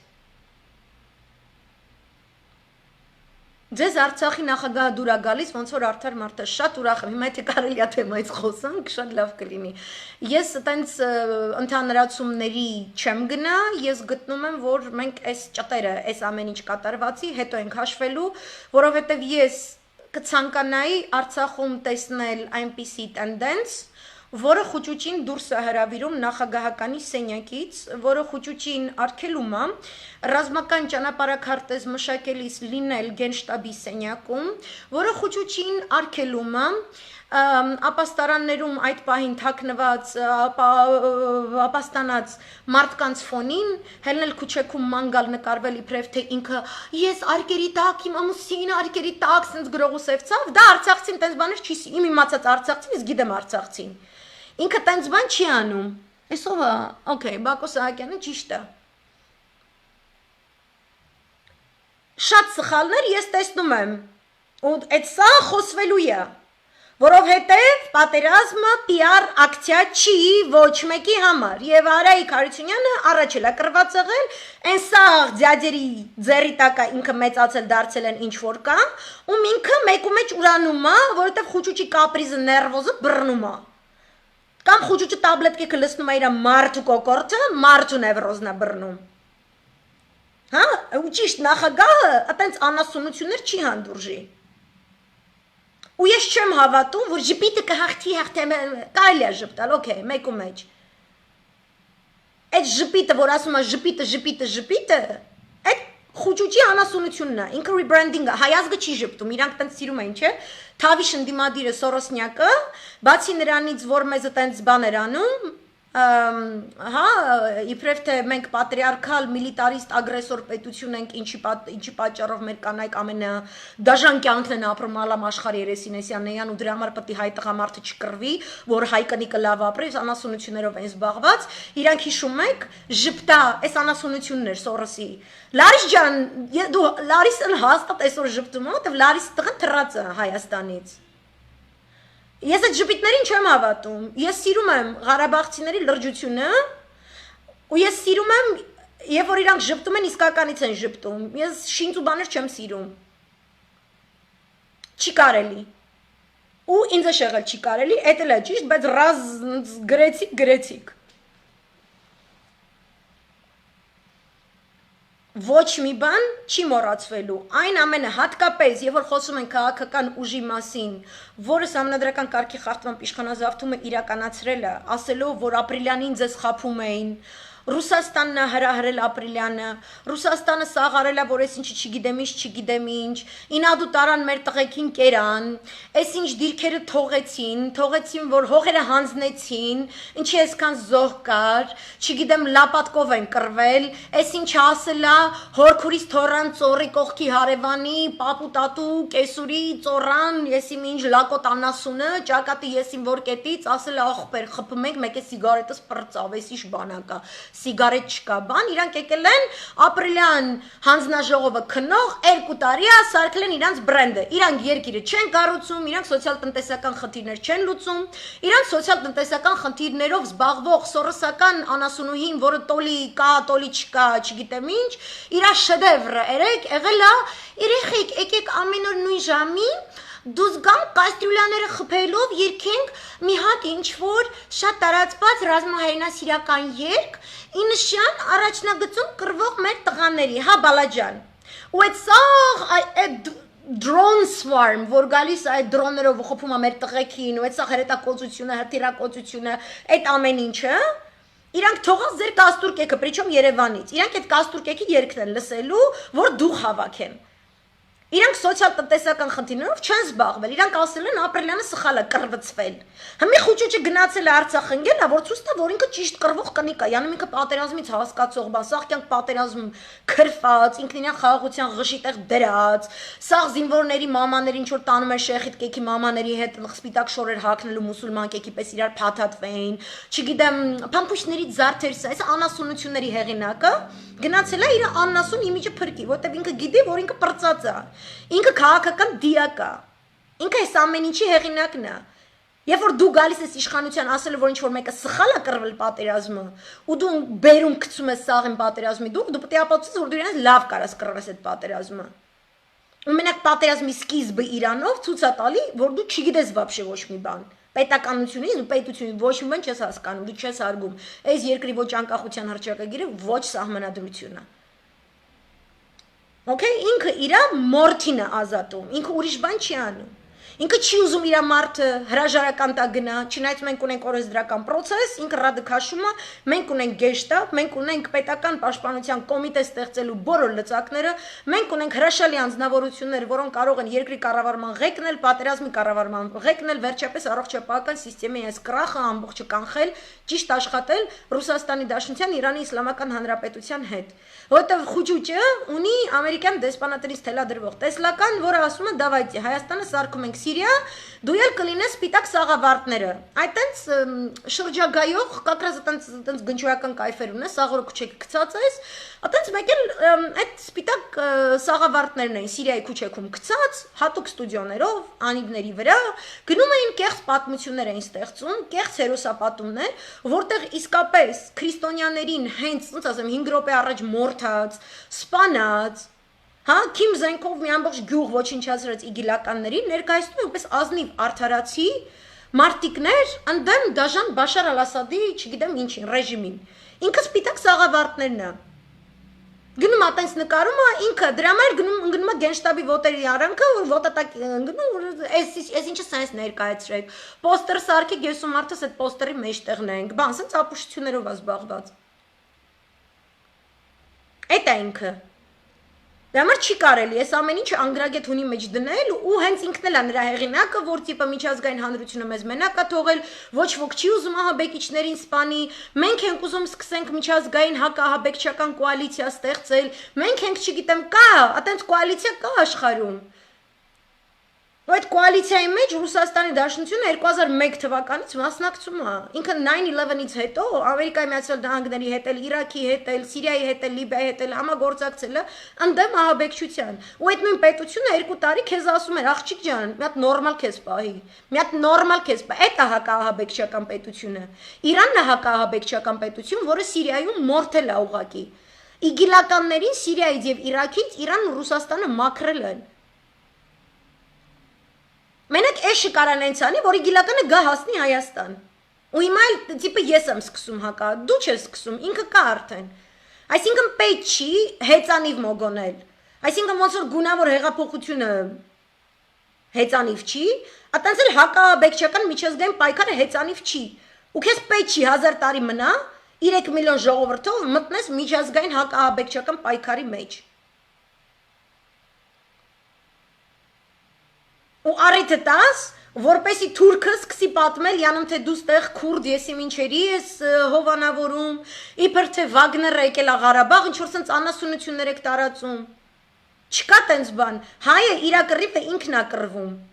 Ու կռվում է նենց, որ ոչ մի պետություն ստեղ համաշխարհային պատերազմ չսկսի, այդ մեր շահերից չի բխում։ Մեր շահերից բխում է զինադադարը։ Ու երբ որ ասում է Եվրոմիությունը դեկտեմբեր, ինքը նկատի ունի նախընտրական ԱՄՆ-ի պայմաններում, ընտրական ԱՄՆ-ի պայմաններում եւ հետ ընտրական ԱՄՆ-ի պայմաններում իրենք ոչ մի նոր էսկալացիա,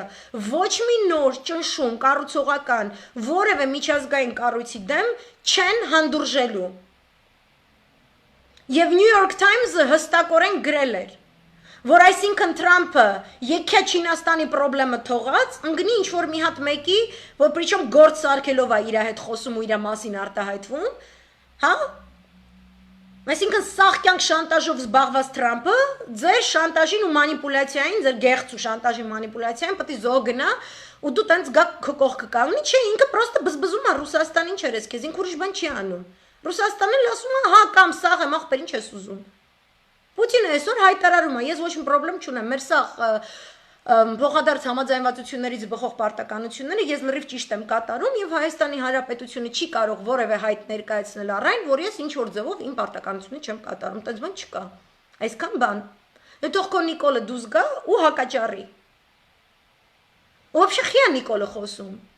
Երկրում արտգործ նախարար չկա, պաշտպանության նախարար չկա, հա? Ոնց որ ասենք այն ժամանակ դուս էր գալի խոսում էր դիմակներ, հիմա դուս է գալի ՄԱԿ-ի ռեզոլյուցիաներ է խոսում առանց ՄԱԿ-ի ռեզոլյուցիաները կարդալու ու հասկանալու։ Այսինքն այն որ դու արդեն անգլերեն չես խոսում, թարգմանչով ես խոսում, այդ քիչ է։ Այն ինչ որ դու խոսում ես, it has to make sense. You're not making any sense։ Քո խնդիրը բովանդակությունն է եղել։ Դու կարաս շատ sense ոչ հղկված անգլերեն ունենաս, բայց քո հայերեն լեզվամտածողությունը պետականամետ լինի այնքան հարուստ, որ դու անմիջապես գտնես այդ բառերի ճիշտ թարգմանությունը եւ թեկուզ եւ ոչ սահուն անգլերենով միանգամայն հասկանալի լինես դիմացինին։ Քո անգլերենը թույլ է ոչ միայն իր հնչողության առումով, այլ լեզվամտածողության աղքատությունը հանում ցփնում է այլ պետությունների պատերին։ Ու 21-րդ դարում դու ամենաբազովի բաները չես իմանում որպես պետական գործիչ։ Հետնել հելնում գոռում ես, որ դու աննախադեպ ես ոչ մեկից սովորելու բան չունես, հեսա դու եկել ես, հեսա սաղին կասես, սաղին կդնես տեղները, հա, մի հատ կարտոլ գլենդելից կհաչա դրա մասին, 10 հատ fake լրատվական կգրեն դու ցնցեցիր, չգիտեմ, ում ատամները, ում շորտիկները, ում հետույքը, ում վիզը, ում ուղեղը, ու տենց քեզ կթվա, որ դու այսօր կարաս գնաս, տենց գործը տարածի պես քնես, տենց չի լինում։ Հիմա տարածաշրջանի գեոքաղաքական խաղերը ու զենքի միջազգային շուկան այս շատ արդիական խնդիր է, որովհետև շատ հետաքրքիր տենդենց կար երեք, որ արդեն մերձարևելյան մամլոմիջոցները The Middle East Eye, Al Arabiya ներկայացնում են այն ինչ որ կատարվում է Անդրկովկասում, որպես մերձավոր արևելքի իրադարձությունների հետ սերտ աճած մի հետաքրքիր եւ բարդ process, որը ոչ միայն ստիպում է, որպեսի անդրկովկասյան պետությունները փոխեն իրենց վարքագիծը եւ մտածելակերպը տարբեր ուժային կենտրոնների նկատմամբ գեոքաղաքական ուժերի կենտրոնների մասն է խոսքը Ռուսաստանի Դաշնություն, ԱՄՆ այլ պետություններ, այլ նաև փոխադարձաբար ստիպում է որպեսի մերձավոր արևելքը եւս սկսի այլ հաշվարկներով դիտարկել այս գործընթացները, այս Արցախյան պետությունը եւ որ դուք համադրեք կտեսնեք, որ լինի Ֆրանսիան, լինի Անգլիան, լինի Ամերիկայի Միացյալ Նահանգները, Չինաստանը, Հնդկաստանը, արաբական պետությունները, Իրանը, Արցախյան իսկապես այս պատերազմը դա այն եզակի դեպքերից է, երբ որ դու կարող ես այդ տարբեր երկրների կարևոր մեդիա միջոցները բացել եւ կարդալ եւ տեսնել, որ բոլորը ունեն այն ընդհանուր հայտարարը, որ առհասարակ չեն ցանկանում այստեղ որևէ էսկալացիա տեսնել, որևէ լայնածավալ պատերազմ տեսնել։ Եվ հետաքրքիր էր այսօր չինական Asia Times պարբերականում տպագրված նախկին հին ԿԿՏ դիպլոմատ վստահ, որտեղ նախկինը ճիշտ բառ չի այս դեպքում Բհադրակումար MK Բհադրակումարա կոչվում ինքը Twitter ունի շատ հետաքրքիր,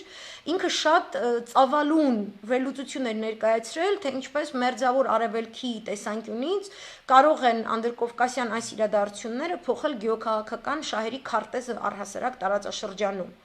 Ոչ մեկի պետք չի էսկալացիա, բոլորը խոսում են զինադադար, դուք այդպիսի բան չեք տեսնի Սիրիայի դեպքում, Արևելյան միջերկրականի դեպքում, Լիբիայի դեպքում, Հորմուզի ինչ-որ զարգացումների դեպքում, դուք կտեսնեք, որ Չինաստան, Հնդկաստան, այն մյուսը, ամեն մեկը իր շահից ելնելով, ինքը սենց ինչ-որ շատ արագ մանևրելով, որտեղ իրեն ծանոթ գոտի է, ինքը միանգամից ասում է, չէ, այստեղ զինադադար եմ ուզում, ես իսկ այն մեկ ասում է, չէ, չեմ ուզում։ Անդրկովկասի դեպքում բոլորը ունեն մեկ ընդհանուր հայտարար։ Ընդ որում երեք Չինաստանից ուրեմն իրենց ռազմական եւ պատերազմական գործողությունների հետազոտության կենտրոնը, որը պատկանում է Չինաստանի պաշտպանության նախարարությանը եւ ռազմական ակադեմիային, հետաքրքիր եզրահանգում էին մեզ փոխանցել, որ Չինաստանի տեսանկյունից ինչպիսի ընթացք էլ վերցնեն ռազմական գործողությունները, այս հակամարտությունը պետք է վերադարձնել ստատուս քվոյի կարգավիճակի, այնքանով, որքանով Մերձավոր արևելքի եւ հարավ արևելյան Ասիայի մեծագույն գլոբալ խնդիրները դեռևս չեն լուծվել, այսինքն չի հստակեցվել ռեսուրսային եւ ուժային քարտեզաբաժանումը իսկապես մեծ պետությունների միջև։ Իրանք չեն սիրում, որ փոքրերը իրանց ոտերի արանքում խառնվեն, ու եթե այդ ոտքերի արանքում խառնվելը շարունակվի երկու ստեկ ընդվորում, մենք ունենալու ենք նիտո что ռուս խաղաղապահ, մենք ունենալու ենք ինչ-որ մակի խաղաղապահներ, ինչ-որ սենց բալկանիզացիա ենք մենք տեսնելու, մենք տեսնելու ենք ինչ-որ ՆԱՏՕ-ն փորձի ռուս խաղաղապահի հետ միասին են մեկի հետ միասին մտնի, ես այս գյուղը կնայեմ, դու այդ գյուղը կնայես, դու չգիտեմ ինչ, դու չգիտեմ ինչ, ու մենք կարանք ասենք բայ-բայ ցանկացած տեսակ զարգացումի։ Մենք ոչ մի ձև, ոչ կարողանանք մեր անկախությունը, ոչ սուվերենությունը, ոչ մեր գեոքաղաքական գիծը նույնիսկ անգամ տարածաշրջանային մակարդակով վարել։ Մեր բոլոր միջանցքները կփակվեն։ Համար այստեղ շատ հետաքրքիր է ականջալուր լինել այս տարբեր տեսլականներին, որովհետև օրինակ արաբական պետությունների տեսլականով իրենք չեն ցանկանում, որպեսի ամերիկյան ու այս Բհադրակումարի հետազոտությունն էլ, այսինքն ստացվում հարավ-արևելյան Ասիան եւ արաբական աշխարհը, թեկուզյան ցանկասություններով, իրանք գալիս են այն ընդհանուր կետի, որ իրանք ձեռ չի տալիս ամերիկյան Իսրայելյան համատեղ նեքսուսի գոյակցությունը Անդրկովկասի տարածաշրջանում ավելի ընդարձակված ձևով, քան արդեն կա։ Օրինակ ներկայացվում է այն բարդ գործընթացները, փոփոխությունները, որոնք Թրամփը պարտադրել է արաբական աշխարհի, դեռ Սաուդիտների, Էմիրատների մասին է խոսվում, Բահրեյնի մասին է խոսվում, իրանց եւ Իսրայելի միջև կայացված այս համաձայնագրերով։ Իրանք ներկայացնում են, որ Իսրայելը հասկանում է, որ Թուրքիան իր համար շատ ավելի մեծ վտանգ է նույնիսկ, քան Իրանը։ Սակայն փորձում է Թուրքիային օգտագործել այդ նույն Իրանին ճնշելու համար, մինչև որ Իրանը կկարողանա բզիկ լինել, հետո նոր ինքը կփորձի ինչ-որ Թուրքիային ատամ ցույց տալ։ Արաբական երկրները եւս, եւ իրանք, այսպես ասած, ինչ-որ մի ընդհանրություն են գտել Սաուդիտների եւ Էմիրատցիների հետ, որոնք ասել են մենք չենք ցանկանում թուրքական էքսպանսիա արաբական աշխարհում։ Այսինքն, եկեք դուք այդ օպերացիան, որ այնտեղ կազմակերպում եք, եկեք նենց անենք, որ ոչ Թուրքիան մեր վրա գա, ոչ էլ Իրանը մեր վրա գա։ Այսինքն կարելի ասել այս երկրները, այսպես կոչված միջազգային հանրությանը, ներկայացրել են իրանց հայտը ելնելով գեոքաղաքական իրողությունից տարածաշրջանում, որպեսզի իրենց մաքսիմալ ձևով նախապես ապահովեն ցանկացած վտանգներից, որոնք կարող են ծառանալ իսկապես անխուսափելի թվացող Իրանի դեմ պատերազմից։ Իրանք չեն ուզում ոչ փախստականներ գան, ոչ ահաբեկչական գործողություններ սկսեն կատարվել իրանց երկրներում, ոչ փոխվի իրանց երկրի էթնիկ դեմոգրաֆիկ պատկերը, ոչ փոխվի իրանց ֆինանսական շուկաների մինիմումը, այն ինչ որ իրանք են համարում մինիմում դրա դինամիկան, իրանք իրանց ապահովագրում են ու ասում են թողեք թող Թուրքիան դեպի կենտրոնական Ասիա ձգվի։ Այնտեղ այդ չզարգացածներին բաներին ձեր մանևրերը այնտեղ իրականացրեք, հարգելի Ամերիկա եւ Իսրայել։ Համար ես էլ 2 տարի գոռում եւ ոչ միայն ես, այլ բոլոր փորձագետները, ում Թավիշը չի սիրում, որովհետեւ Մանթուя մնացել այս օրերին, ասում են, որ մենք եւս պետք է մեր անվտանգության զոնան ապահովենք, դիվանագիտական անվտանգության, մենք էլ համապատասխան համաձայնագրեր կնքենք, ինչպես որ Հունաստանը կնքեց նույն Իսրայելի, Եգիպտոսի, Էմիրատների հետ, հա Կիպրոսը էլ նույնը արեց, որպեսզի ֆիզիկապես պատերազմական գործողություններ իրանց տարածք չմտնեն։ Թուրքը իրանց տարածք չմտնի, մանևրելու դաշտ այդ երկրներում չունենա, հասկանում եք, ոչ միայն չմտնի, մանևրելու հնարավորություն չունենա։ Եվ երբ որ այնտեղ փակվեց, իսկ այստեղ մենք գնալով 2 տարի թուլացրեցինք այդ բարիերը, թուրքը բնականաբար հիմա խոսում է այնպես, որ հիմա Ալիևն էլ է հայտարարել, հիմա ինձ ուղարկեցին, որ իբրև թե Ռուսաստանի Դաշնությունը եւ Թուրքիան պետք է դառնան Ադրբեջանի անվտանգության համատեղ երաշխավորները։ Այսինքն Հայաստան Արցախ չի կարող մտնի Թուրքիան, ինքը հասկանում է, որ ինքը տանուլ է տալիս սա, Ալիևը հասկանում է, որ իմուխանա, որովհետև ինքը այս ամեն ինչը փոխել է, ինքը հիմա փորձում է այս երկուսին շահարկելով մնա իշխանության, այս երկուսի միջև ինչ որ բալանս ստեղծելով իր տարածքում են, ինչ որ հիմա կա, որտեղ այսօր Իրանից ծեծ են կերել իրանք։ Ինքն էլ ուզում է այդ ձևով պաշտպանվի,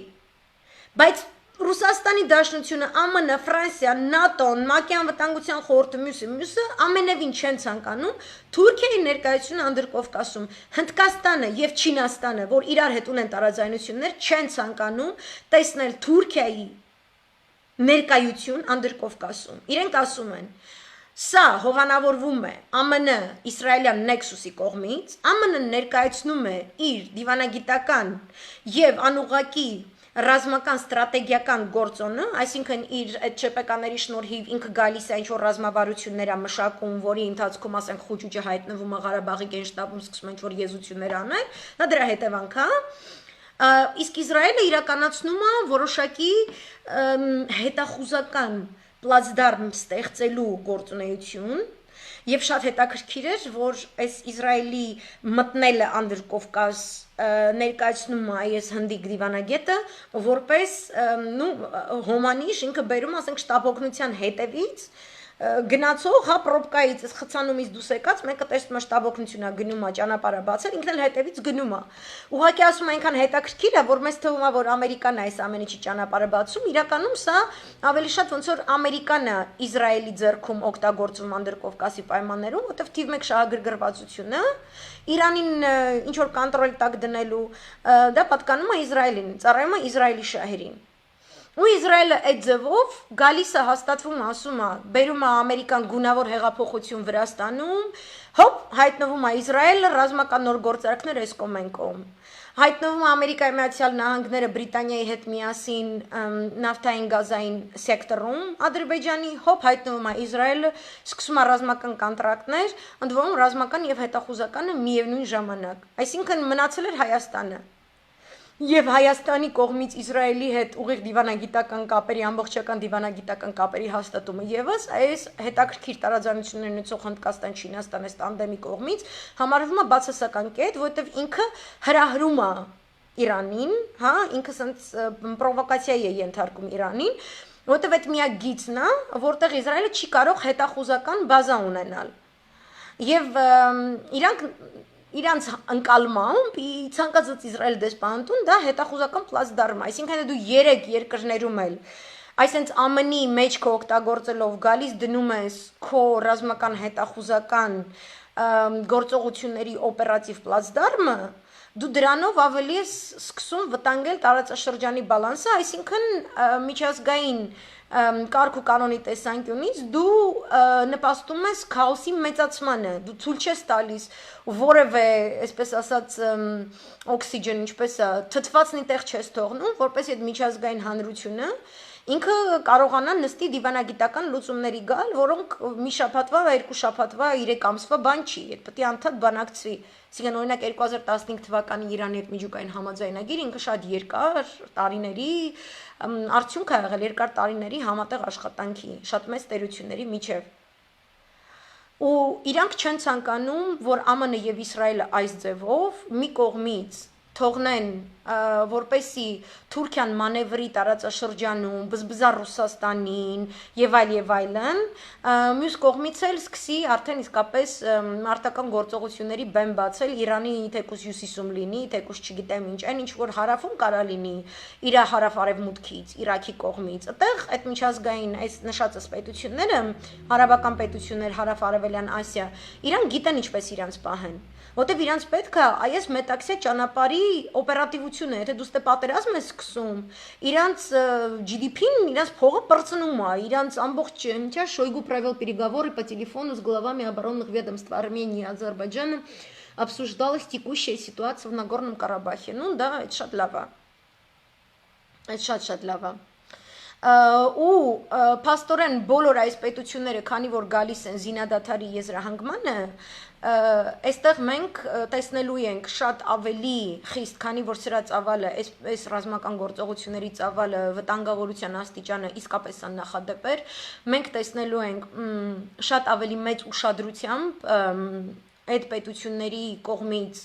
այս կատարվածի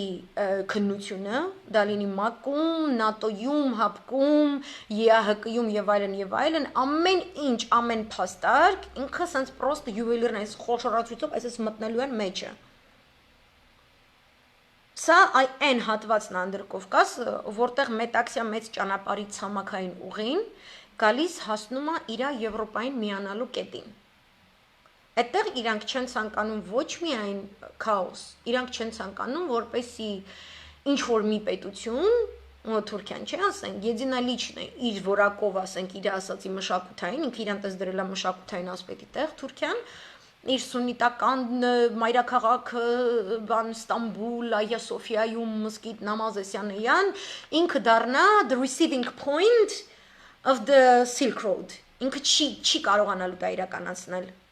Հիմա մի հետարքիր գործոնի մասին խոսեմ ու անցնեմ են վերջին կետին, հետարքիր գործոնը նա է, թե ինչպես է դիտարկվում ներկայիս դրոնային պատերազմը Արցախի թատերաբեմում, որովհետև դա համեմատաբար պատերազմական գործողությունների նոր ռազմավարություն է, ժամանակակից եւ դրոնային պատերազմները առհասարակ դրոնային գործողությունները պատերազմների ժամանակ դեռևս ամբողջապես չեն արձագանքված միջազգային իրավական նորմերի կողմից, մարդասիրական արժեքների տեսանկյունից, մարդու իրավունքների տեսանկյունից եւ այլն եւ հետաքրքիր էր, որ ես միևնույն ժամանակ ստանում էի նորություններ, թե ինչպես է հրետակոծվում Արցախը, թե ինչպիսի բիրտ մարտերի մեջ են ներգրաված մեր զինվորները, որ այդ դրոնային հարձակումները շարունակվում են, որ Իսրայելը շարունակում է, ուրեմն բերել է այդ supplies ինչպես է կոչվում, նույն սպառազինում է Ադրբեջանին այդ դրոններով, եւ Թուրքիան է վաճառել այդ դրոնները նաեւ, շատ հետաքրքիր էր Ճապոնական Nikkei Asia պարբերականում շուկայական վերլուծությունների սեգմենտում, միջազգային շուկայի տենդենսներում, զենքի շուկայի, ուրեմն միջազգային զենքի շուկայի սեգմենտում մի մեծ վերլուծական է դրված, մուշո աղջիկում հողումը դրված է, կարող եք տեսնել, նկարագիրը հայերեն է գրված, ներկայացվում են թուրքական դրոնները որպես արժանի մրցակիցներ չինական դրոններին։ Եվ ճապոնական այս պարբերականը թուրք մասնագետի է, ուրեմն հարցազրույցի հրավիրել, որով թուրք մասնագետը հպարտանում է դրոնային այն գրոհներով, որոնք Թուրքիան եւ Ադրբեջանը համատեղորեն իրականացրել են Արցախում։ Եվ խոսում այսպիսի բառերով, ասում է իսկապես շատ տպավորիչ էր տեսնել այդ կադրերը, թե ինչպես են դրոնները հարձակում գործում SSS տարածքների վրա։ Եվ սկսում է գովաբանել, որ Թուրքիան կարողացել է թեկուզ եւ ճգնաժամի կամ էմբարգոների տակ լինելով հանդերձ, կարողացել է ռազմական համաձայնագրեր կնքել մի շարք երկրների հետ, եւ կցանկանար, որ Ասիայի երկրները եւս նշում է Սերբիայի հետ ունեցած իրանց վերջին համաձայնագիրը, երեք է եղել, որ Սերբիան այդ դրոնները գնելու եւ ներկայացնում է, որ շատ կարեւոր է, որպեսզի այսպես ռազմի դաշտում այդ դրոնները լայվ ձևով սենց իրանք փորձարկվեն, սիրուն նկարահանվեն, այս ձևով ցույց տան բոլոր պոտենցիալ հաճախորդներին, թե ինչպիսի հրաշքներ է գործում թուրքական ռազմական արդյունաբերությունը։ Ու որ իրանք այս դրոնները ցանկանում են առաջարկել օրինակ Մալայզիային, նույն Ճապոնիային, մյուս երկրներին, մրցակից լինելով, արժանի մրցակից լինելով Չինաստանին։ Այսինքն այստեղ կա ամերիկյան գեոքաղաքական շահը ի նպաստ այն էլեմենտի, որ նա ամբողջ մերձավոր արևելքի տիրույթից, դա լինի նավթի, գազի շուկան, դա լինի բեռնափոխադրումների շուկան, ամեն ինչը բոլոր առումով, նաև զենքերի շուկան, ինքը դուրս է մղում չինացիներին, ինչպես որ ուզում էր դուրս մղել ռուսներին։ Ինքը չի ուզում չինացիները որևէ դրոն ոչ մտեղ ծախեն, որտեղ Չինաստանը տեսնում էր, որ ինքը դա վաճառելով կարողանում է ուժային բալանս ստեղծել այս աշխարհում։ Ու իմ համար շատ ցավալի էր տեսնել, որ ճապոնական գլխավոր թերթերից մեկն է, այնտեղ տենց երկրորդական բան չի, այդպես ուղակի դրած գովում են այդ բաները, հա, տենց ուտև ես գիտեմ, որ մենք ճապոնացի դեսպան ենք Հայաստանում, որը կարողանում է հրաշալի հայերեն խոսա, ինքը շատ է սիրում հայոց մշակույթը եւ այլն, ես շատ եմ ուզում որ մենք մեր մտածելակերպով վերջապես ոչ թե ոգևորվենք, երբ որ մեր հետ խոսում են հայերեն եւ գովում են մեր մշակույթը, որովհետեւ that's a given։ Հələ մի բան էլ լեզուն կամ մեր մշակույթը ինչ որ sense երկրորդական համարեն։ Այլ մենք պետքա կոնկրետ մեդիա մոնիտորինգ իրականացնենք, այն էլ այս ռազմական իրադրության պայմաններում եւ ճապոնական դեսպանատանը ասենք կներեք էլի, ես դուքս կայֆավատ եք ելնում։ Այսինքն դուք Չինաստանի հետ ինչ հարցեր ինչ որ տենց լուծելու համար դուք եկել եք ու sense թուրքերի դրոնների ինչ որ տենց ռեկլամով եք զբաղվում իմ երկրում, ես որ հիմա կռվում եմ։ Այսինքն մեզ թողել են, հիշում եք այդ պատերազմի սկզբի օրերին, որ ես զարմացած ուղակի շոկի մեջ մտա, Jerusalem Post-ի հոդվածն է ձեզ պատմում, մի ամբողջ լավաշ են գրել, գովելով իրանց դրոնային տեխնոլոգիաները, որտեվ այդ թուրքական բայրակտարը, որ մենք տեսնում ենք Արցախում կիրառվում է, ինքը զարգացվել է իսրայելյան դրոնային զենքերի հիման վրա։ Մինչև արգելելը, մինչև Իսրայելի կողմից իբրև թե վсё Թուրքիայից չեմ խոսում, ես Հելաստուծեսյան էյան, իրանք տեխնոլոգիան արդեն փոխանցել էին։ Ու ինչ որ բաներ պակաս են թողել, ոնց որ ռուսները տալիս են S400-ը, ինչ որ բան պակաս են թողնում, յանը որ միշտ Թուրքիան ինձ կախված կմնա, առանց ինչ չի կարողանալու է զենքը օգտագործի։ Նու այս փորձագետն էլ որ ճապոնական մամլոյից միջոցը հարցազրույցա վերցնում, ինքը կոնկրետ դրեց սպարտանում, ասում է, հա Իսրայելը մեզ ինչ որ բաներ տես տեխնոլոգիաներ չտվեց, արգելքներ դրեց, Կանադան էլ նույնը, բայց մենք մեր խելքով այդ տեխնոլոգիան ստացանք։ Ես ասեմ խելքով, դուք հասկացեք տակից։ Որտեվ նշվում է, որ Իսրայելը նաև The Telegraph այսօր անգլիական մեծ բրիտանական կարևոր լրատվամիջոց Երուսաղեմից Երևանից համատեղ հեղինակությամբ իր թղթակիցների կողմից ներկայացրել վերլուծական, թե ինչու է Իսրայելի շահերից բխում Ադրբեջանին տալ այս գեր նոր սպառազինությունը ու տեսնել, թե ինչպես են այդ զենքերը աշխատում։ Դա նախ տալիս է ուրեմն Ադրբեջանի զինված ուժերին գերակայություն հայկական զորքի հանդեպ, ինչպես նաև դա իսրայելական կողմը այդ ապացուցված օգտավետությունը իրանք տենց է գրում են effectiveness էլի բան effectiveness ինչպես է հայերեն sorry effective արդյունավետությունը իրենք օգտագործելու են այդ կադրերը ցույց տալով ադրբեջանցիներին որ ասեն կոնտրակտը մեծացրեք գինը բարձրացրեք ավելի շատ զենքեր առեք հա իրանք տենց բանակցային leverage են այսպես ասած դրանից ստեղծում իրանք համար առևտուր է սա Ինչ որ մեր համար հայրենական պատերազմը իրանց համար առևտուր է։ Ու իրանք հպարտորեն նշում են, որ այս դրոնային հարվածները եւ հայկական կողմի հակահարվածները եւ ռազմավարությունները բոլորին հետաքրքիր են, որտեվ հետո դա օգտագործվելու է Իրանում, Իդլիբում, չգիտեմ այս ինչում, այն ինչում, ոնց որ եղանակի տեսություն կարդաս էլի, ստեղ այսքան հատ դրոնի տեղումներ կլինեն, այնտեղ այնքան հատ կլինեն։ Ու այդ ցույց է տալիս, թե ինչ պսիխոպատ աշխարհում ենք մենք այսօր ապրում, ու չկա այն որ ասում ենք միջազգային հանրություն, որը պետք է գա քեզ sense բարոյի մեջ պահի, քեզ շշով կատ կերակրի, բան, այնպես բան չկա, այստեղ կա 4 շահերի սառը հաշվարկների աշխարհաքաղաքական իրավիճակ, որը նաև պայմանավորված է տնտեսական սղությամբ։ Ու եթե մենք տեսնում ենք, որ թուրքերի ներվերի վրա ազդում է Չինաստանը, ու եթե մենք տեսնում ենք, որ թուրքերը այս մեր վիճակից սարքել են մարքեթինգային ինչ-որ մի արշավ, աշխարհի կողմից իբրև թե թուքումուր ուտելուն հետ զուգահեռ իրանք ներկայացնում են իրենց դրոնները որպես գիտության վերջին ճիճ եւ այլն ու իրանք շատ ծանր են տանում Չինաստանի գործոնը ուրեմն մեր երկիրը ոչ միայն շատ արագացված տեմպերով պետքա Չինաստանի հետ համագործակցի իմенно ռազմաարդյունաբերության պերսպեկտիվայից ու Ճապոնիայի դեսպանին ասի հայերեն խոսալուց բացի դու նաև պետքա մեր ռազմավարական շահերին պաշտպան կանգնես որպես հին քաղաքակրթություն որտեղ այս պանթուրանիզմը քեզ էլա ուտելու ու դու երկիրես որը քո երկրում հենց իմенно այդ տեսակի իսլամը արգելել է Ուրեմն դու չես կարա թույլ տաս որ այդ տեսակի շինծ ու իսլամը գա իմ երկիրը ռմբակոծի, ինչա թե դու ուզում ես դրոն առնես, ինչա թե ուզում ես Չինաստանի կողից բզես։ Դու եկա քո տնտեսությամբ, քո դիվանագիտությամբ, Ամերիկային քո պապան ունենալով եւ այլն, չգիտեմ, այնտեղ բրիտանական արքունիքի հետ արյունակցական կապ ունենալով, գնա քո հարցերը մակում լուծի, ոչ թե մեր փուճուր գողտրիկ Հայաստան աշխարհում կամ Արցախ աշխարհում։ Ու եթե դու տենց անես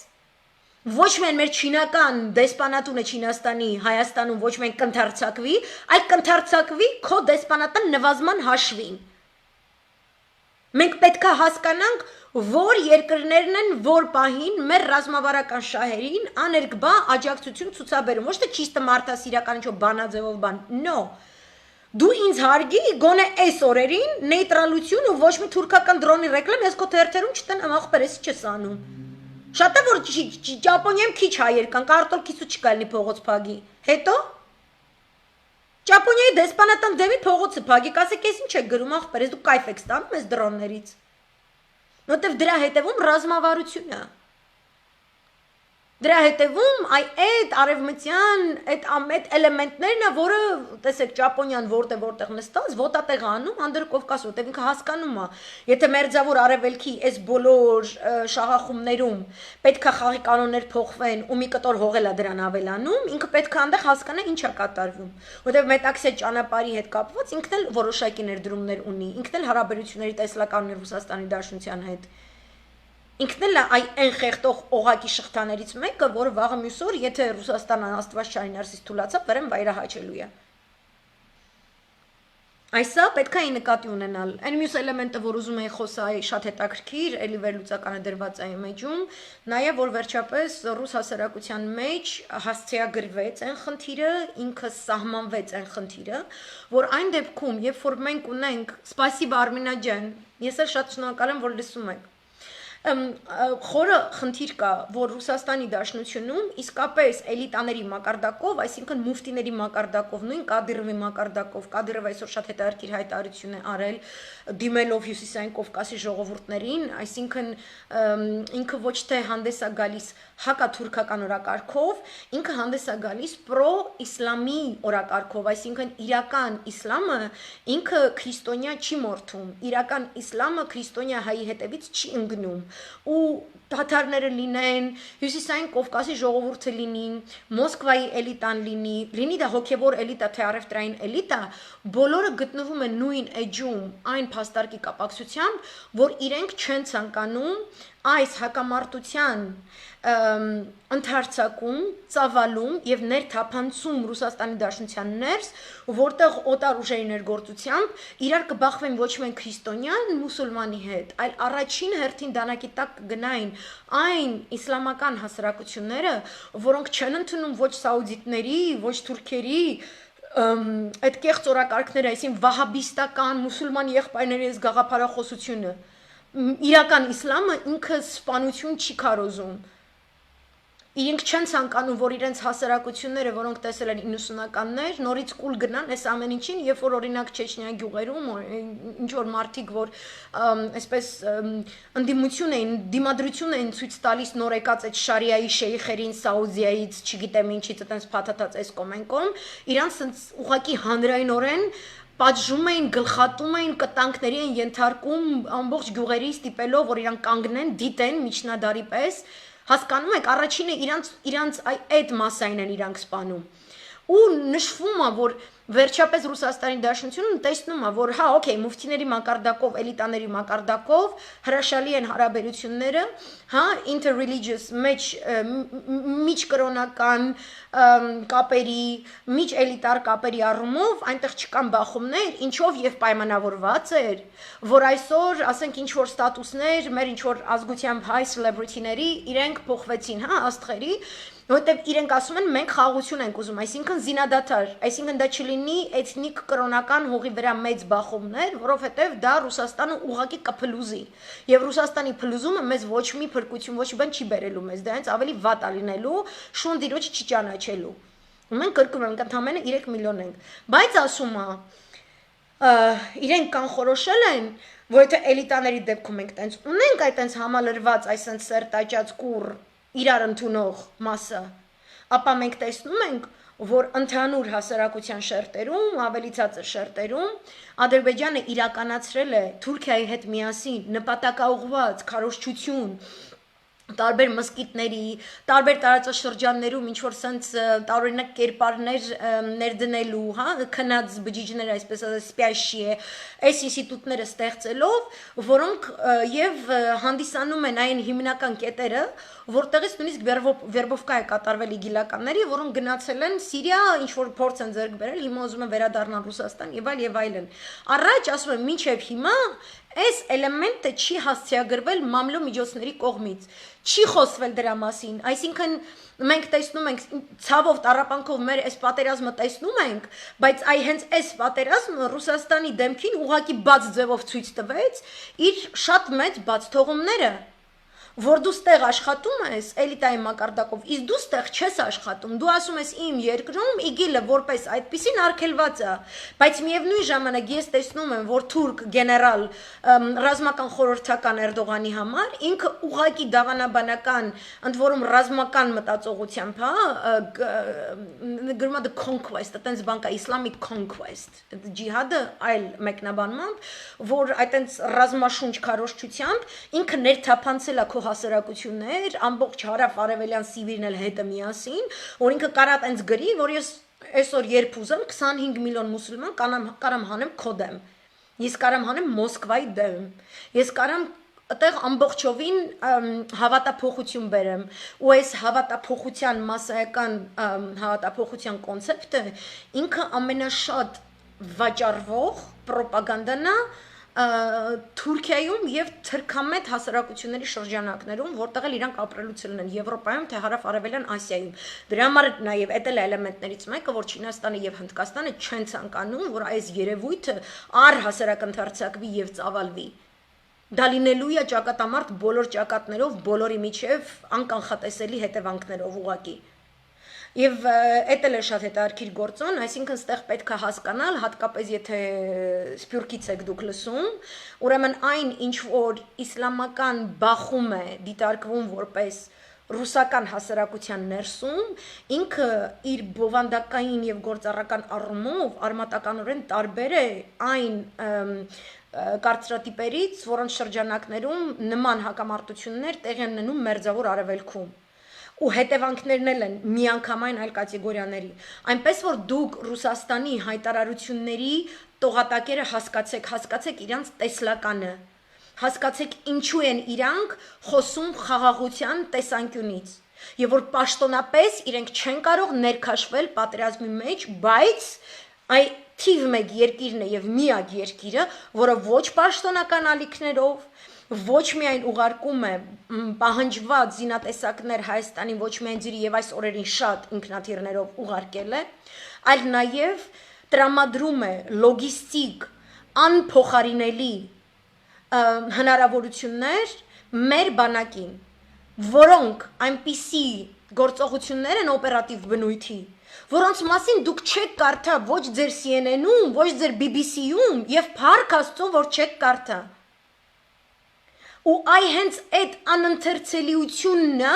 որ ԱՄՆ-ին ստիպում է, որ ինքը հայերի հաշվին փորձի հայերին զոհաբերելով, փորձի հակամարտության մեջ մտցնել արդեն որպես պատերազմող կողմ Ռուսաստանի Դաշնությանը, ինչի դեպքում Իրանն էլ է սկսելու պատերազմել, ինչը